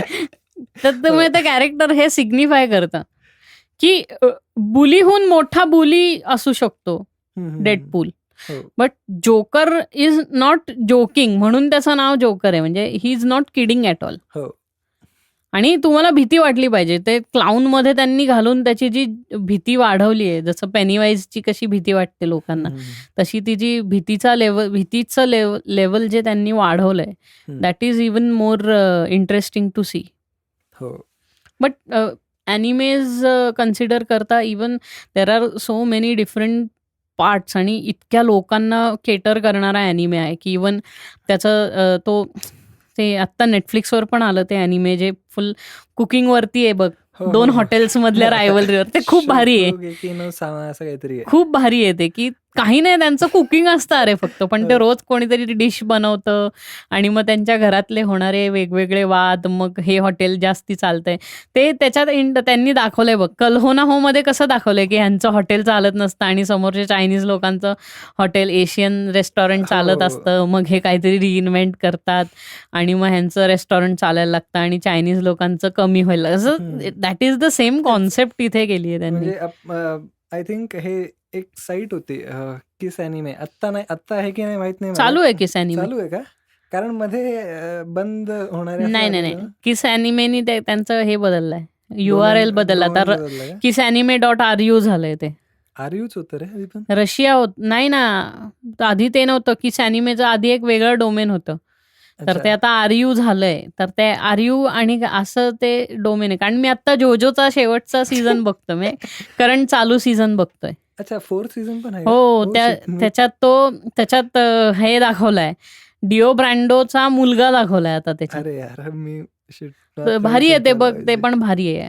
ओके, पण त्याच्यावर मी बघितलेलं की they are more than 30 genres नुसतं अॅनिमेमध्ये, राईट. सो तुम्ही लिटरली तुम्ही कुठल्याही प्रकारच्या काय म्हणतो आपण, एक ऑडियन्सला जे पाहिजे ते तिकडे मिळून जाईल, राईट. आणि असंही नाहीये की म्हणजे खूप रेअर अॅनिमेज असे असतात की जे तुम्हाला असं बघून असं वाटतं की आता बंद करायला पाहिजे. खूप रेअर असतात, पण एक क्लिक मारलं तुम्हाला माहिती आहे इथे काहीतरी अॅनिमे बघायला पाहिजे. पहिला एपिसोड पहिलं 10 मिनिटातच कळतं की पुढे अॅनिमे काय असणार आहे. पण अटॅक ऑन टायटन एक सरप्राईज. मी अजूनही सांगतो, ज्या लोकांनी अजून अटॅक ऑन टायटन बघितला नाही ना, त्यांनी बघा, का इट इज अ सरप्राईज. तुम्हाला कळेल. नाही, खरं भारी आहे बघणार आहे. त्याच्यात बऱ्याचशा स्टाईल्सचं मिक्सचर आहे. आणि आपण जे प्रत्येक वेळी क्रॅपी स्टोरी बघतो ना, की हिरो असा आहे, छोटा होतो, मोठा होतो, मग तो बदला घेतो, तसं काही नाही, काहीच नाही. ते रिअल, खरंच रिअल आहे. इमॅजिनेशन, त्याच्यात पॉलिटिक्स पण खूप आहे अटॅक ऑन टायटन मध्ये. इमॅजिनेशन ठेवून त्यांनी रियालिटी कशी मांडायची ते दाखवलंय. परत आणि माणूस किती किडा मकोडा आहे ते पण त्यांनी खूप भारी दाखवलंय. त्याच्यात सरळ दाखवलंय की इट्स नॉट ऑलवेज जाऊ दे, मी नाही म्हणणार स्पॉइलर. आणि मला ह्याच्यात पण माणूस किती प्युनी आणि छोटा आहे हे पण ते ह्याच्यात पण खूप छान केलंय वन पंच मॅन मध्ये त्यांनी, की मॅन इज नथिंग. आणि दुसरं त्याच्यात त्यांनी तो सार्कॅझम वापरलाय, पण त्यांनी ते सायटामाची स्टाईल इतकी भारी दाखवली आहे ना, की सायटामा सिरियसलीच हे बोलत असतो, पण समोरच्यांना हसू येतं ते बघून. तर वन पंच मॅन मध्ये बघ ती एक हे आहे की तो लॅबॉरेटरीमध्ये तो खूप सगळ्यात पॉवरफुल डेव्हिल बनवायचा, म्हणजे सगळ्यात हो. पॉवरफुल काय त्यांच्या ह्याच्यात मॉन्स्टर डिमन बनवायचा प्रयत्न करत असतो. नाही का, त्या 2 साईड्स दाखवल्या आहेत ना त्यांच्या, की आता एक हिरोजची साईड आणि एक डिमन्सची साईड असते. हो. तर तो सायंटिस्ट तो खूप भारी हे बनवायचा प्रयत्न करत असतो आणि मग ते शेवटी बॉस फाईट वरती येतात, जेव्हा तो त्याचा सगळ्यात डेंजरस जो आहे इव्हिल तो बाहेर काढतो आणि मग पहिले जेनोस फाईट करतो त्याच्याशी.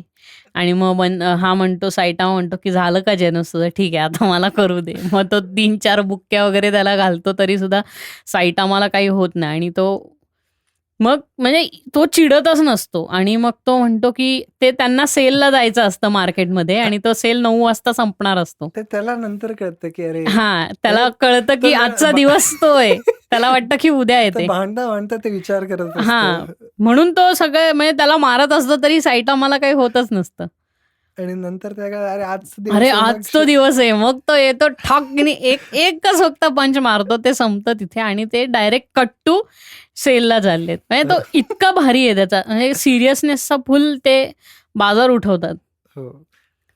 किंवा ह्याच्यात पण सेकंड आत्ताच्या सीझनच्या एंडमध्ये नाही का, तो ते 2 हे दाखवले. तो एक त्यांचा जो नंबर 7 जो असतो, सिल्वर फँगचा डिसायपल असतो, जो रोग होतो बघ. आणि सिल्वर फँग त्याला म्हणतो ना की तू असं पॉवर कशी काय मिळवली, तर तो म्हणतो, आणि त्याच्यात खूप असं त्यांनी इन्स्पिरेशनल म्युझिक दाखवले की मी सकाळी लवकर उठतो आणि 5 किलोमीटर पळायला जातो आणि 1000 पुशअप्स मारतो आणि 1000 पुलअप्स मारतो. तो म्हणतो आर यू सिरियस? पण ते त्यांनी नाही, शपथ तेच तो इतका सिरियस असतो की आय टेल यू मी हेच केलंय. किंवा त्याचं आणि द किंगचं रिलेशनशिप पण मस्त दाखवलंय, कारण किंग हा सुपर हिरो नसतोच, कधीच नसतो, पण दरवेळेस सायटामा येऊन त्याला आता फेमस करतो. नाही, आणि आता काय होतं की तो कॅटरपिलर मारत असतात रे शेवटच्या ह्याच्यात, नाही का, तो वन पंच मध्ये ते कॅटरपिलर तसंच उडवतो. खूप मोठा स्पॉइलर टाकलाय, म्हणजे आता त्यांनी पाहिलं की सगळे शिव्या घालणार मला की इतकं का वन पंच का स्पॉइल केला आमच्याकडे. पण वन पंचचं पण कलरिंग स्टाईल एकदम वेगळी आहे. वन पंच मध्ये कधीही सायटामा फोकस मध्येच नसतो, जेनोसच नेहमी फोकस मध्ये असतो. आणि माय हिरो अकॅडमी मला सुरू करायचं अजून. म्हणजे सिरियसली कर. पहिला सीझन म्हणजे इट्स लाईक की खरंच तुला त्याच्यावर हे वाटेल, अरे बापरे विचारा काही हे नाही ते नाही सांगत काही. आणि त्याच्यानंतर आत्ताचा रिसेंट सीझन असा होता ना की इट शोज की जेव्हा म्हणजे ठीक आहे, तुमची एक लेवल होती, you give it all in one fight and finally it's chance for someone else.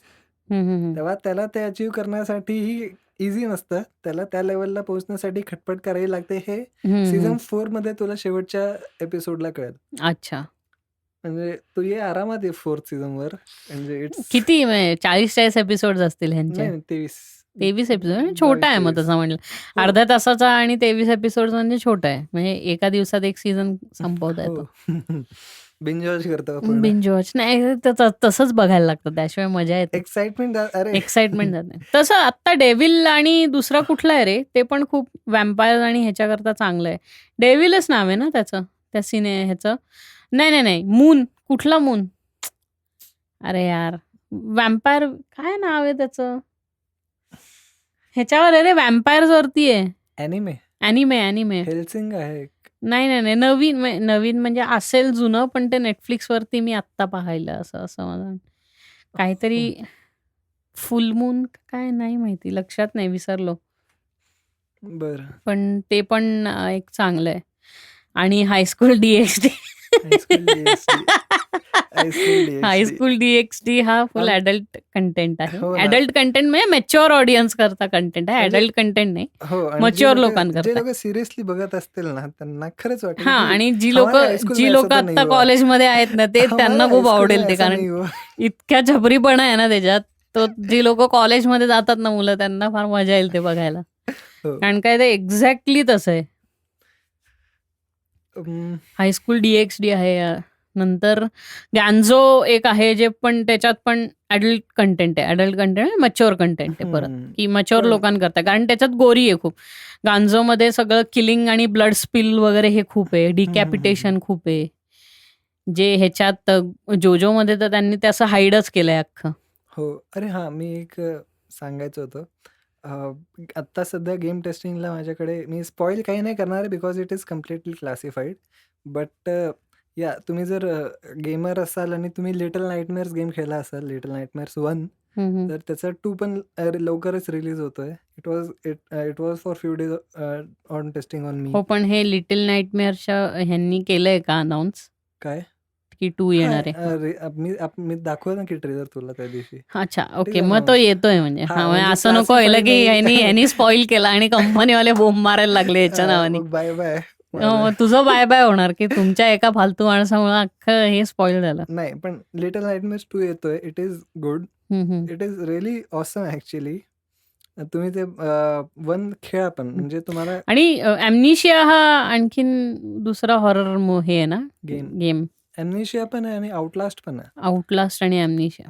ॲम्नेशिया मी तरी एवढा नाही खेळतो, पण आउटलास्ट जो खेळतोय ना, दॅट इज लाईक की आता मला नाही खेळावंसं वाटत ते आता. फाटायला लागते ना. हो, एका लेवल नंतर असं वाटतं यार बस ना, किती मला आता हार्ट अटॅक यायचीच वेळ आली आहे. हा, जम्पस्केअर्स आहेत ना सगळे, कारण जम्पस्केअर्स आहे आणि लिटरली एका म्हणजे जसं मी म्हटलो की सगळं इमॅजिनेशन आहे आणि सगळं तुम्हाला रिक्रिएट करायचं आहे. सो इमॅजिनरी असायलम, इमॅजिनरी ते असायलम मधले पेशंट्स सगळे मेंटल झालेली, तर त्यात मेंटल डॉक्टर जो त्यांच्यावर ट्रीटमेंट्स करून काही बनवतोय. आणि मग स्क्रिझोफेनियावर आहे का काय तो नाही. ॲम्निशिया जरा असा. तिथे सॉरी, आउटलास्ट. सिझोफ्रेनिया वेगळंच झालं रे. हे प्रॉपर मेंटल असायलम मध्ये एक डॉक्टर जो मेंटल झाला त्या लोकांमध्ये राहून, आणि आता तो त्यांच्यावर एक्सपेरिमेंट्स करतोय. आणि मग ओके. जे लोक मेली आहेत तर त्याच्यात हे पण स्पिरिट्स आणि हे पण दाखवलेत की एकदमच अचानक एकदम ब्लॅक मास तुमच्यावर येऊन उडतो आणि तुम्ही एकदम पडता खाली. सो हे सगळं दाखवलंय त्याच्यात, पण खूप भारी दाखवलंय. आणि अजून काय म्हणायचं बरं, म्युटेशन्स. तो म्युटेशन्सवर काहीतरी एक्सपेरिमेंट्स करत असतो त्या ह्याच्यावर, जे लोक पेशंट्स असतात त्यांच्यावर. सो ते सगळे पेशंट्स म्युटेटेड झालेले, आणि जे ओपनिंग आपल्याकडे काहीच नाही हातात, फक्त एक हँडीकॅम आहे, नाईट विजन आहे, त्याची बॅटरी शोधावे लागतात कधी कधी अंधारात बॅटरी. फ्लॅशलाईट. फ्लॅशलाईट नाही, नाईट विजन बस. Night vision, okay. बस.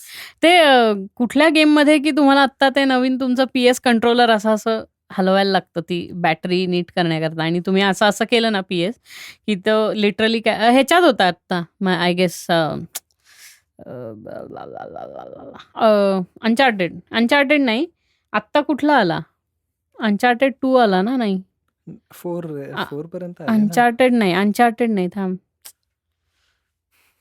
आत्ता कुठला आला अरे गेम जस्ट ह्याचा, नॉटी डॉग्सचा, लास्ट ऑफ अस 2 मध्ये तो जो तुम्हाला टॉर्च मिळाली ना आणि तुम्ही ते अशी फ्लिकर व्हायला लागली की ते असा तुम्ही कंट्रोलर हलवायचा, तो कंट्रोलर हलवला की तो कॅरेक्टर लिटरली असं करतो आणि तुमची टॉर्च परत चालू होते. हे सेम गोष्ट जर निंटेंडो स्विच रिअलिझम फीचर असताना तुटला असता, नाही तर गेमच हे झालं असतं फेल, म्हणजे पासच नसता केला नाही. Nintendo. पण ते निटेंडोवरती छोटे गेम्स निटेंडोचे पण चांगले आहेत. तो जो क्विक ह्याचा जो आहे ना, तो गनचा डुएलचा नाही का, एक स्विच तुझ्याकडे असतो, एक कंट्रोलर तुझ्याकडे, एक कंट्रोलर माझ्याकडे असतो, आणि जो पहिले क्लिक करतो त्याला गोळी बसते.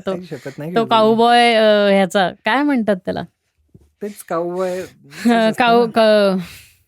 ह्याला काय म्हणतो आपण, हे असं होतं फेस ऑफ किंवा जे आहे ते फेस ऑफ नाही म्हणत त्याला, क्विक पुल करून गन तो जे मारतो, जे काय असेल ते आहे.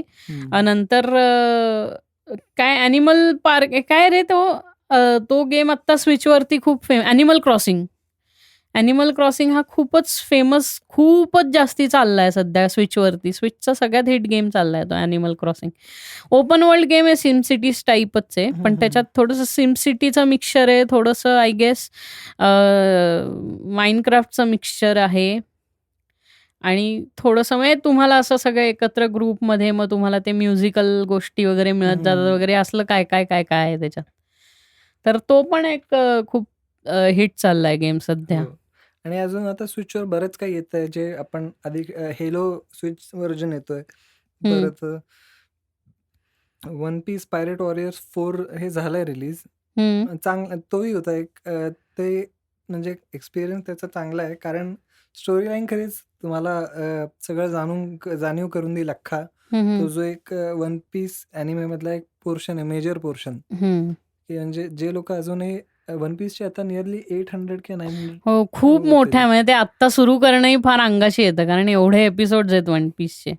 नाही पण इट इज म्हणजे बघितल्यानंतर आहे ना तुम्हाला आनंद वाटतो प्रत्येक हो, एपिसोड. Definitely, no doubt. म्हणजे तो विषय नाही, पण ते सुरुवात करायचं आणि 800 एपिसोड असं म्हटल्यावर माणूस असा हे होतं की अरे यार, this is too much. 10 one piece. Episode कर ना, हा, 80 डेज. मी तेच सांगतोय की म्हणजे पण ते रोज बघण्याची पण कपॅसिटी पाहिजे रे. इरिटेट व्हायला लागतो माणूस एका पॉइंटला तेच तेच तेच तेच तेच तेच बघून. हो. आणि प्लस आपल्याला डबल काम करायचं असतं. म्हणजे फॉर एक्झाम्पल आता मी सगळं जर बघत असेल तर मी जॅपनीजमध्येच बघणार, म्हणजे सबटायटल वाचणार. त्यामुळे ते सारखं वर खाली वर खाली वर खाली करून मेंदूलाही दमायला होतं. तर जांभळ्या देतोय वाटतं. मला असं वाटतं की आपण आजची पॉडकास्ट संपूया, आता झोप येईल असं काही नाही आहे. पण मला वाटतं आपण 1 तास बडबड करत आलोय ऑलमोस्ट. तो अपन ऐसा कर सकते हैं की आपण आपका आज का ये पॉडकास्ट यही खत्म करते हैं. पण मेनली आपण एवढं सगळं अॅनिमेबद्दल बोललो, पण अॅनिमेच्या म्युझिकबद्दल काही बोललो नाही. तर आय गेस एक 10 मिनिटं फक्त आपण म्युझिकबद्दल बोलू अॅनिमेच्या. हो. कारण काय आमचा धंदा आहे राव. हो. एनिवेज, अॅनिमेमध्ये music plays a very very very very very vital role. कारण तसं बघता काय म्हणतो, साऊंड डिझाईन खूप वेगळं असतं प्रत्येक ह्याचं. आणि प्रत्येक ह्याला म्युझिक देणं किंवा आता नुसतं आपण काही ह्याचं पाहिलं तर प्रत्येक सीझनमध्ये काहीतरी बदल होणार आहे हे सिग्निफाय करण्याकरता पार टायटलपासून त्यांचं म्युझिक चेंज होतं अख्खं. हो. की जसं तू जोजोमध्ये बघत असशील तर जोजोमधली एक फेस संपून पुढची फेस चालू होत असेल तर त्याला सुद्धा टायटल ते पहिल्या 28 एपिसोडच आहे. म्हणजे तो पहिलं टायटल जे बेस गिटारवरचं आहे तर हे पहिले 28 एपिसोड आहे. हो. आणि त्याच्यानंतर डायरेक्ट इकडं शिफ्ट होतं वेगळ्या ह्याच्यावर. आणि त्यांचं जे रॉक म्युझिक आहे, जे लोक खूप अंडर एस्टिमेट करतात जॅपनीज रॉक म्युझिक, पण ते खूप भारी करतात. हो. त्यांच्याकडे खूप मस्त स्टाईल आहे कारण ती करायची. आणि ते त्यांच्या ट्रेडिशनल इन्स्ट्रुमेंट्स वगैरे पण यूज करून तो रॉक खूप भारी बनवतात. आणि अजून जॅपनीज म्युझिकच तू म्हणायला गेला ना, तर हे K-1 नावाचा एक अॅनिमेच होता त्यांचा, म्युझिक अॅनिमे. ओके. सो त्याच्यातला एक टायटल ट्रॅक आहे. ते ऐकल्यानंतर असं वाटतं की म्हणजे जपान इज लाईक इव्हॉल्व्ड आहे खूप गोष्टींमध्ये. आणि आपण अजूनही कम्पेअर नाही करू शकत. म्हणजे की रॉक म्युझिक नुसतं म्हणायला गेलं ना, दे ब्लेंड एव्हरीथिंग इन इट. कारण अॅनिमेमध्ये जे रॉक म्युझिक आणतात ना, ते त्यांना माहिती आहे रॉक म्युझिक कुठे गरजेचं आहे. ते ऑपरा पण आणतात. ते बरोबर ॲक्शनमध्ये कुठेतरी स्लो मोशन जिथे असतील चांगले, तिथे प्रॉपर म्युझिक तसं इम्प्लिमेंट करतात. सो तो एक मध्ये काळ होता माझ्या 11वी-12वीचा, जिथे मी AMVs क्रिएट करायचो. एकच AMV रिलीज केला, नंतर तो पण मी डिलीट करून टाकला. पण आय थिंक तो मी माझ्या हिशोबाने खूप बाप केला होता. तो फायनल फॅन्टसीचा नाही, कुठला तरी अॅनिमे ब्लीचचा केलेला. Right right. तर त्या ब्लीच आणि त्याला स्किलेटचा हिरो म्हणून साऊंड ट्रॅक लावलेला. आणि मग मला ते AMVs बघून एवढी हे झालेली ना, कारण ड्रॅगन बॉल आणि लिंकिन पार्कचे AMVs होते. हो, बरोबर. तर त्याच्यावरनं खूप खास सुटलेली. आता हे पण करायचं आता. तो एक ट्रेंड होता आणि युट्यूबवरती AMVs टाकायचा. हो, मग एकाने या आली टाकला होता ड्रॅगन बॉल झीचा AMV. या आली टाकलाय. नंतर मोला मेरे मोला आणि ह्याचा AMV आहे फायनल फॅन्टसी आणि मोला मेरे मोलाचा. तो खूप फेमस AMV आहे. तो खूप फेमस AMV आहे. मोला मेरे आणि फायनल फॅन्टसी 4 आहे का 3 आहे आय गेस. बट त्याच्या मला ऍक्च्युअल इमॅजिनेशन आहे ना तिथून, म्हणजे ओरिजिन ऑफ दॅट आयडिया, की इंडियन इंडस्ट्रीमध्ये ॲनिमेशन जर ह्या लेवलवर आले आणि त्याच्यावर हिंदी गाणे जर हे झाले किंवा डायलॉग्स, व्हॉइस ओव्हर ऍक्टर्स किंवा हे जर इथे इम्प्लिमेंट झालं तर कसं वाटेल? भारी वाटेल भारी वाटेल ऍक्च्युली. कारण म्हणजे it will be something new. Right. आणि कसं आहे माहिती आहे का तुम्हाला, एक वेगळा प्लॅटफॉर्म तयार होतो त्या गोष्टी करता. हो, आता जे आर्टिस्ट स्ट्रगल करतात बॉलिवूडमध्ये घुसण्यासाठी, तर तुम्ही इथे येऊन तुमचे एक कॅरेक्टर स्वतःचे क्रिएट करा. एक राईट स्टोरीमध्ये तुम्ही डेव्हलप झाला, तुमची स्टोरी 10 वर्ष जरी चालली, right right that's more than enough. हां, म्हणजे तुम्हाला लोक ॲज अ पर्सन म्हणून तुम्हाला नाही ओळखणार, पण वेन यू से की तुम्ही ते कॅरेक्टर आहात, मग तुम्हाला म्हणजे लोक तुम्हाला रेकग्नाइज करायला लागते. हो, but it has to go in tandem, म्हणजे ते हँड इन हँड गेलं पाहिजे शेवटी. हो, हो, हो.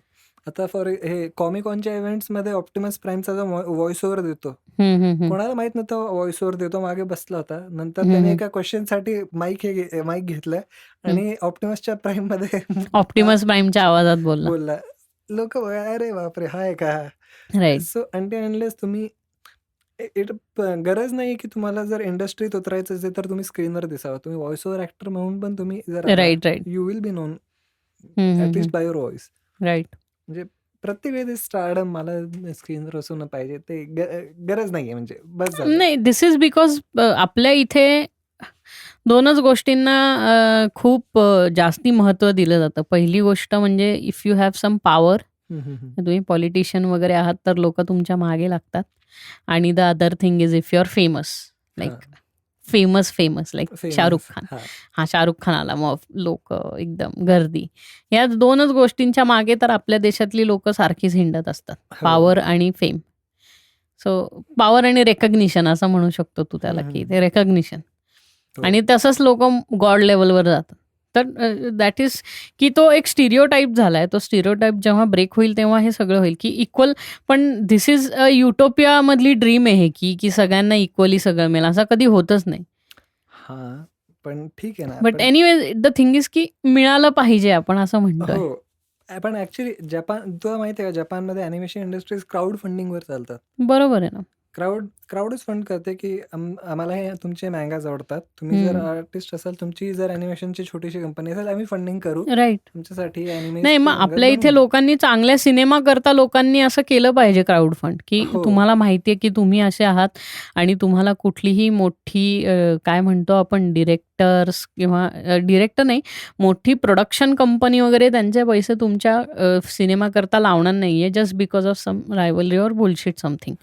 तर you can ask for crowd funding and people respond. तर मग तुम्ही चांगला मूवी बनवू शकता आणि it would be a people's movie.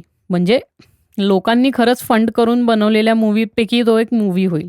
हो, कारण काय आपण दरवेळेस बघतो असं की बेसिकली आपल्या इथं जे मूवीज खूप हिट होतात त्याच मूवीजला ते खूप वर उचललं जातं. म्हणजे खूप लोक असं म्हणजे लार्जर देन लाईफ वागायला लागतात. ऍक्च्युली एवढं डोक्यावर घ्यायची काही गरज नाहीये. बट शेवटी ते सगळं काय सगळ्यांच्या वागणुकीवरती आणि ह्याच्यावरती जातं. हो. पण माहिती आहे का, एक हे अजून एक रिझन आहे की जपानमध्ये आहे ना, अनएम्प्लॉयमेंट खूप रेअर आहे. म्हणजे बघायला मिळतात लोक, पण त्यांनी काहीतरी काम केलेलं असतं आणि आत्ता काही ना काम करायची इच्छा नाही म्हणून ते बसले. सिम्पल. खूप अनएम्प्लॉईड नाहीयेत, म्हणजे खूप ते रेअर आहे. रिटायर्ड आहेत. हो, तसेही आहेत आणि पण आहेत अनएम्प्लॉईड, असे नाही म्हणत आहे. पण कसं आहे, they will always have a chance की लाईफमध्ये त्यांना काही ना काही वेगळं करायला मिळेल. आयुष्यभर ते अनएम्प्लॉईड मरतील असं नाहीये. कारण काही म्हटलं तरी प्रत्येक जपानमध्ये प्रत्येक टर्नला तुम्हाला अपॉर्च्युनिटी आहे. तुम्ही तुमच्यात जे कला असेल, तुम्ही म्युझिकमध्ये असाल, ॲनिमेशनमध्ये असाल, ड्रॉइंगमध्ये असाल, काही तुमचं प्रोफेशन असेल, तुम्हाला तिकडे आहे. खरंय.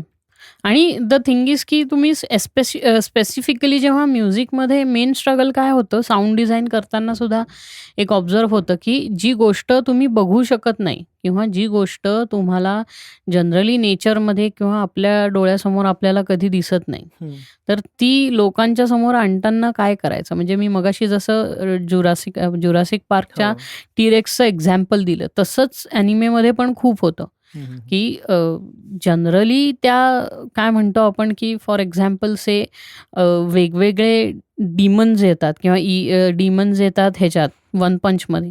तर फॉर एक्झाम्पल ते की डिमन असतो तो डास होता बघतो, होती. तर ते आता डासाचं कसं बनवणार, म्हणजे यू नो की डासाचा आसपासून गेल्यावर ते आवाज कसा येतो, पण यार ते डास बाकी त्याचं फीचर कसं दाखवणार ना, फीचर सेट.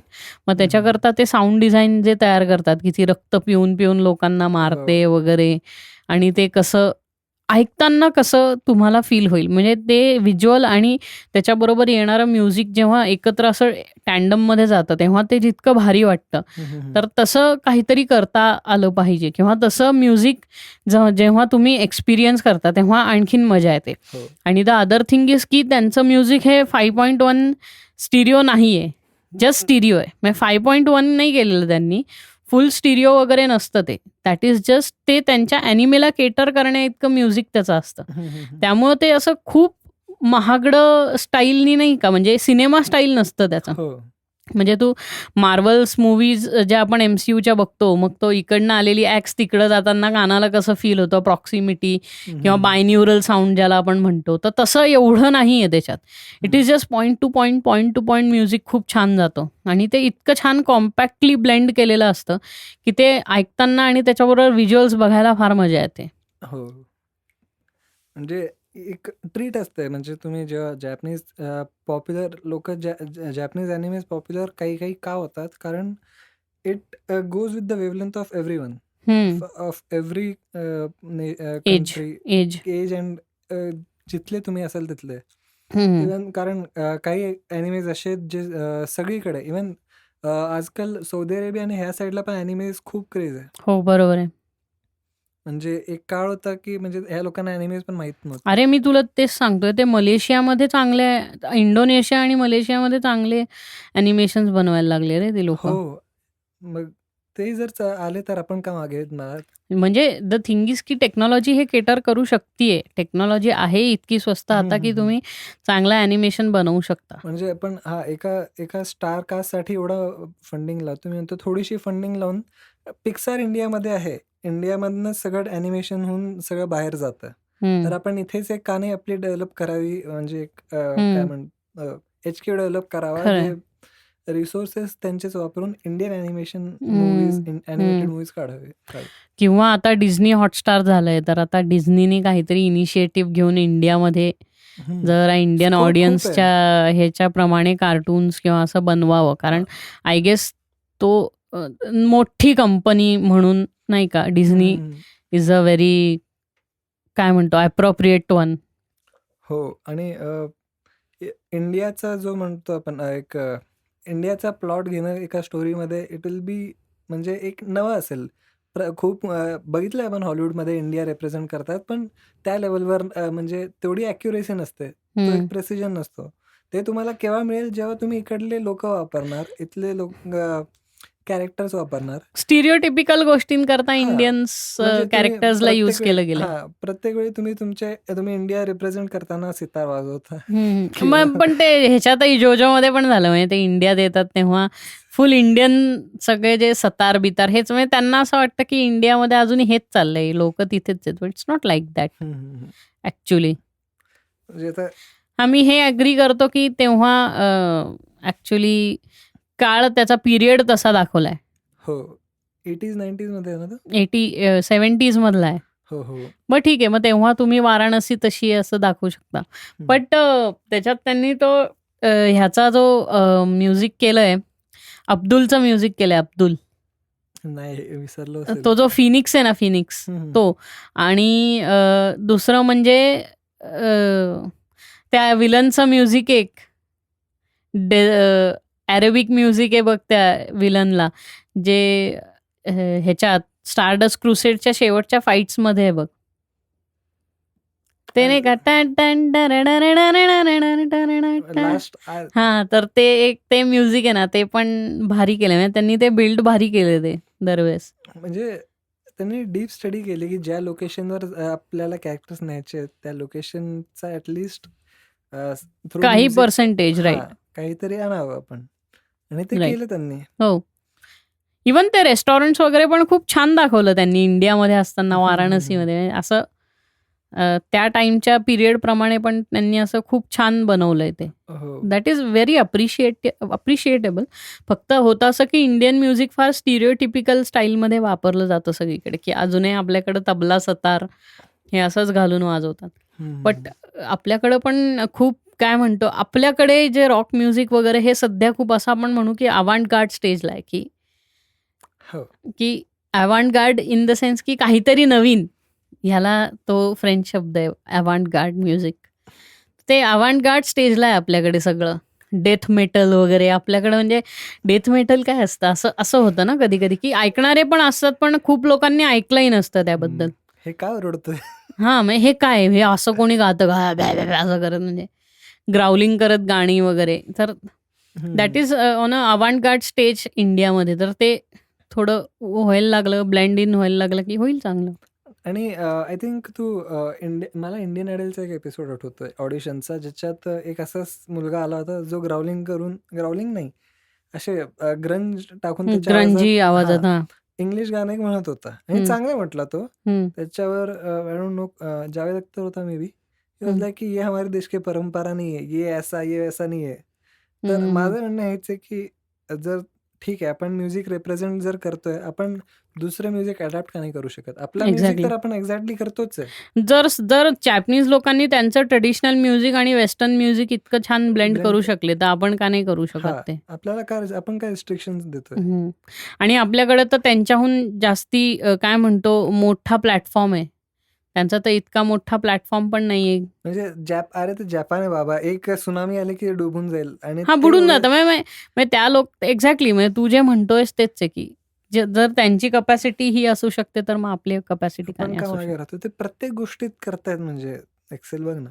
खरंय. त्यांची प्रत्येक गोष्ट, गेम असू दे, ॲनिमेज असू दे, म्युझिक असू दे किंवा त्यांचा तो एक कल्चर असू दे, तो हं. सॅमुराईजचा, तो सगळा राइट. अट्रॅक्टिव्ह आहे. म्हणजे त्यांचा तो वेगळाच काळ आहे जो जो डोक्यात चांगला घुसतो. हं. पण आपण रिप्रेझेंट करायला जातच नाही ना त्या लेव्हलला. हं. त्यांचं कंटेंट पंपिंग खूप आहे. म्हणजे खूप भारी कंटेंट ते खूप पटापटा पंप करून टाकतात स्ट्रीममध्ये. आता इमॅजिन कर, एका Netflixच्या कोरियन ड्रामाज आहे Netflixवर. हं. कोरियन पण बघायला का आवडतं? कारण त्यांचा जो पिरियड ड्रामा असतो, तो त्यांनी त्या लेव्हलला नेऊन सोडलाय. नेऊन सोडलेलं आहे. बरं. नाही, आणि आपल्याकडं हे एक्सपेरिमेंट्स होऊन गेलेत. हे एक्सपेरिमेंट सक्सेसफुल पण झालेत. मग ते जरा नवीन पद्धतीने मांडले तर खूप छान होईल. हं, हं, हं. कारण काय, ते एकता कपूरचं जे महाभारत होतं ते दॅट वॉज लाईक म्हणजे ते स्टारवरती जे लागायचं हो, नवीनवाला हो, हो. Mahabharat, that was too much man. तसं नकोय. जुनं जे केलं होतं ते त्यांनी खूप भारी केलं होतं. अजूनही. Whatever the VFX might be, ते आत्ता बदलता येऊ शकतं. बट हो. That has to be done. म्हणजे चांगलं. कारण काय आता होतंय असं, की Netflixवरती चांगल्या मूव्हीज यायला लागल्यात आता. हं, हं, हं. So people have started knowing the importance of some platform. मी आता रिसेंटली बुलबुल बुलबुल तर बुलबुलचं बघितलं. आपण म्हणू मी शकतो. काल रात अकेली है. हो, मी काल हा एक मूव्ही बघितला बॉबी देओलचा, काहीतरी हो, राइट. पोलीस असतो तो. पोलीस असतो तो. चांगला होता तो. असं नाही म्हणजे त्याला तो एक काहीतरी शाहरुख खानचा रेड चिलीजचा सगळ्यात पहिला Netflix मूव्ही आहे तो. हो, हो, हो. पण ठीक आहे, म्हणजे असंही नाही की ह्याच्यात परत नेपोटिझमची गोष्ट आली. पण इथे ते तर होतच राहणार आहे. मग तो किती कंट्रोल करके भी कितना कंट्रोल करेंगे, असं आहे ते. ठीक आहे ना, त्याने शाहरुख खान स्वतः नाही आला की बाबा मैं नाही, काढणार पण आहे. म्हणजे ॲक्टिव्हली और पॅसिव्हली त्या माणसाचा हात आहे ना, असं नाही होऊ शकत. हां, पण आत्ता पैसे त्याच लोकांकडे आहे. प्रश्नही हा आहे ना, तो पण आहे. की हं. नाही, तुम्ही कितीही नाही म्हणा, हे म्हणा, ते म्हणा, बट आत्ता पैसेही त्याच लोकांकडे आहेत. हो. पण मला वाटतं हे जे गोष्ट आपण मध्ये एक म्हटलं होतं डिझनीचं हे येणं, ते जर झालं तर ॲनिमेशन इंडस्ट्री खूप पुढे जाईल. डेफिनेटली. जे इंडियामध्ये एक्झॅक्टली. एक हेडक्वार्टर नसून मल्टिपल हेडक्वार्टर्स होतील. मल्टिपल पोरं हं, जे ॲनिमेशन करतात इंडियामध्ये आणि बाहेर जातात, त्यांना हं. रिझन नसेल बाहेर जायला, इंडियात राइट. जर सगळं आलं तर. इंडियात त्यांना तसं कंटेंट मिळालं तर मग त्यांना हं. जायची गरजच पडणार नाही. आणि ॲनिमेशन कसं आहे, प्रत्येक जनरेशन बाय जनरेशन चालतं. कारण एक ॲनिमेशन मूव्ही, मी जर पेरेंट झालो, तर मला असं वाटेल की ही ॲनिमेशन मूव्ही मला आवडली होती. हं, मला हं. माझ्या मुलांना दाखवायची आहे. राइट. म्हणून तू बघ ना, पोकीमॉनचं सुद्धा आत्ताच्या जनरेशनपेक्षा आपल्या जनरेशनला जास्ती भारी वाटतं आणि पोकीमॉन. आपण बघतोय. आणि अजूनही लोकं बघतात किंवा अजूनही लोकं पोकीमॉनचा गेम डाउनलोड ह्याच करतात. कारण Pokemon is also riding on that nostalgia wave. हो. रिझन बिंग की the 90s kids to the early 2000s kids only they appreciate Pokemon. आणि हं. आत्ताच्या किड्सला त्याचं हेच नाहीये, काही गंध नाहीये. त्यामुळं बेब्लेड, पोकीमॉन, डिजिमॉन हे आपल्या एजची लोकं खूप जास्ती बघतायत, परत आलं तरी. हो ना. अ, आत्ताच्या मुलांना बेब्लेड काय माहितीच नाहीये. उलट Beyblade is like the most futuristic technology जर आपण विचार हो. केला तर. राईट. म्हणजे आणि त्याच्यात ती बिट चिप असते, मग ते तुमचं हे बदलतं हो, वगैरे. नाही. तुमचे बीस्ट्स बदलतात. खूप अति इमॅजिनेटिव्ह असं आहे. मला तरी वाटतंय की आता बेब्लेड परत येऊन ते बिटचिप आहेत ना, ते त्यांनी ऑग्युमेंटेड रियालिटीमध्ये आणले पाहिजेत. म्हणजे तुम्ही ते खालती तुमचा बेब्लेड सोडला ना आणि मोबाईलवर पाहिलं की तो तुमचा बिटचिपमधनं हे बाहेर यायला पाहिजे कॅरेक्टर तुमचा जे काय असेल आणि स्पिरिट जे असेल ते, आणि तिथे ॲक्च्युली तुमची फाईट पण तिथे करता आली पाहिजे. म्हणजे दॅट वुड बी एक हिसमे एका दगडात 2 पक्षी होईल तो. हो. म्हणजे तो गेम चालू करायचा बेब्लेड, इथं तुम्ही बेब्लेड लॉन्च करायचा आणि त्याच्यातनं तो बिटबीस्ट बाहेर येईल. तर हो. मग तुमच्या बिटबीस्ट आणि तुम्ही ते खेळत राहायचं, प्लस खाली पण चालू राहणार. भारी होईल. मजा आहे का. एनिवेज ऑन दॅट नोट मला असं वाटतं की आता आपण सक्सेसफुली संपवू शकतो, कारण आपण बऱ्यापैकी ॲनिमेशनबद्दल किंवा ॲनिमेबद्दल बोललेलो आहोत. सो ऑन दॅट नोट मला असं वाटतं की आपण टाटा बाय बाय करावं लोकांना, आणि लाईक करा, शेअर करा, सबस्क्राईब करा, आणि काय असतं बेल आयकॉनवरती क्लिक करा आणि सबस्क्राईब. त्याला नाही, परत ते सबस्क्रिप्शन नाही, नोटिफिकेशन मिळेल. राईट, तुम्हाला नोटिफिकेशन मिळेल आम्ही काय टाईमपास करतो याचा. आणि नवीन काही प्रोजेक्ट्स आहेत आम्ही काही केलेली जी गाणी आहेत ज्याच्याबद्दल आम्ही बोलतो, तर ती पण आम्ही आता हळूहळू चॅनलवरती आणि स्पॉटिफाय इतर ह्या जागांवरती रिलीज करायला लागणार आहे. So stay tune for that, आणि काय नवीन एपिसोड्स येतच राहणार आहे. So enjoy that. So this is Darshan saying bye bye. This is Mayur saying tata. Anyway, bye bye.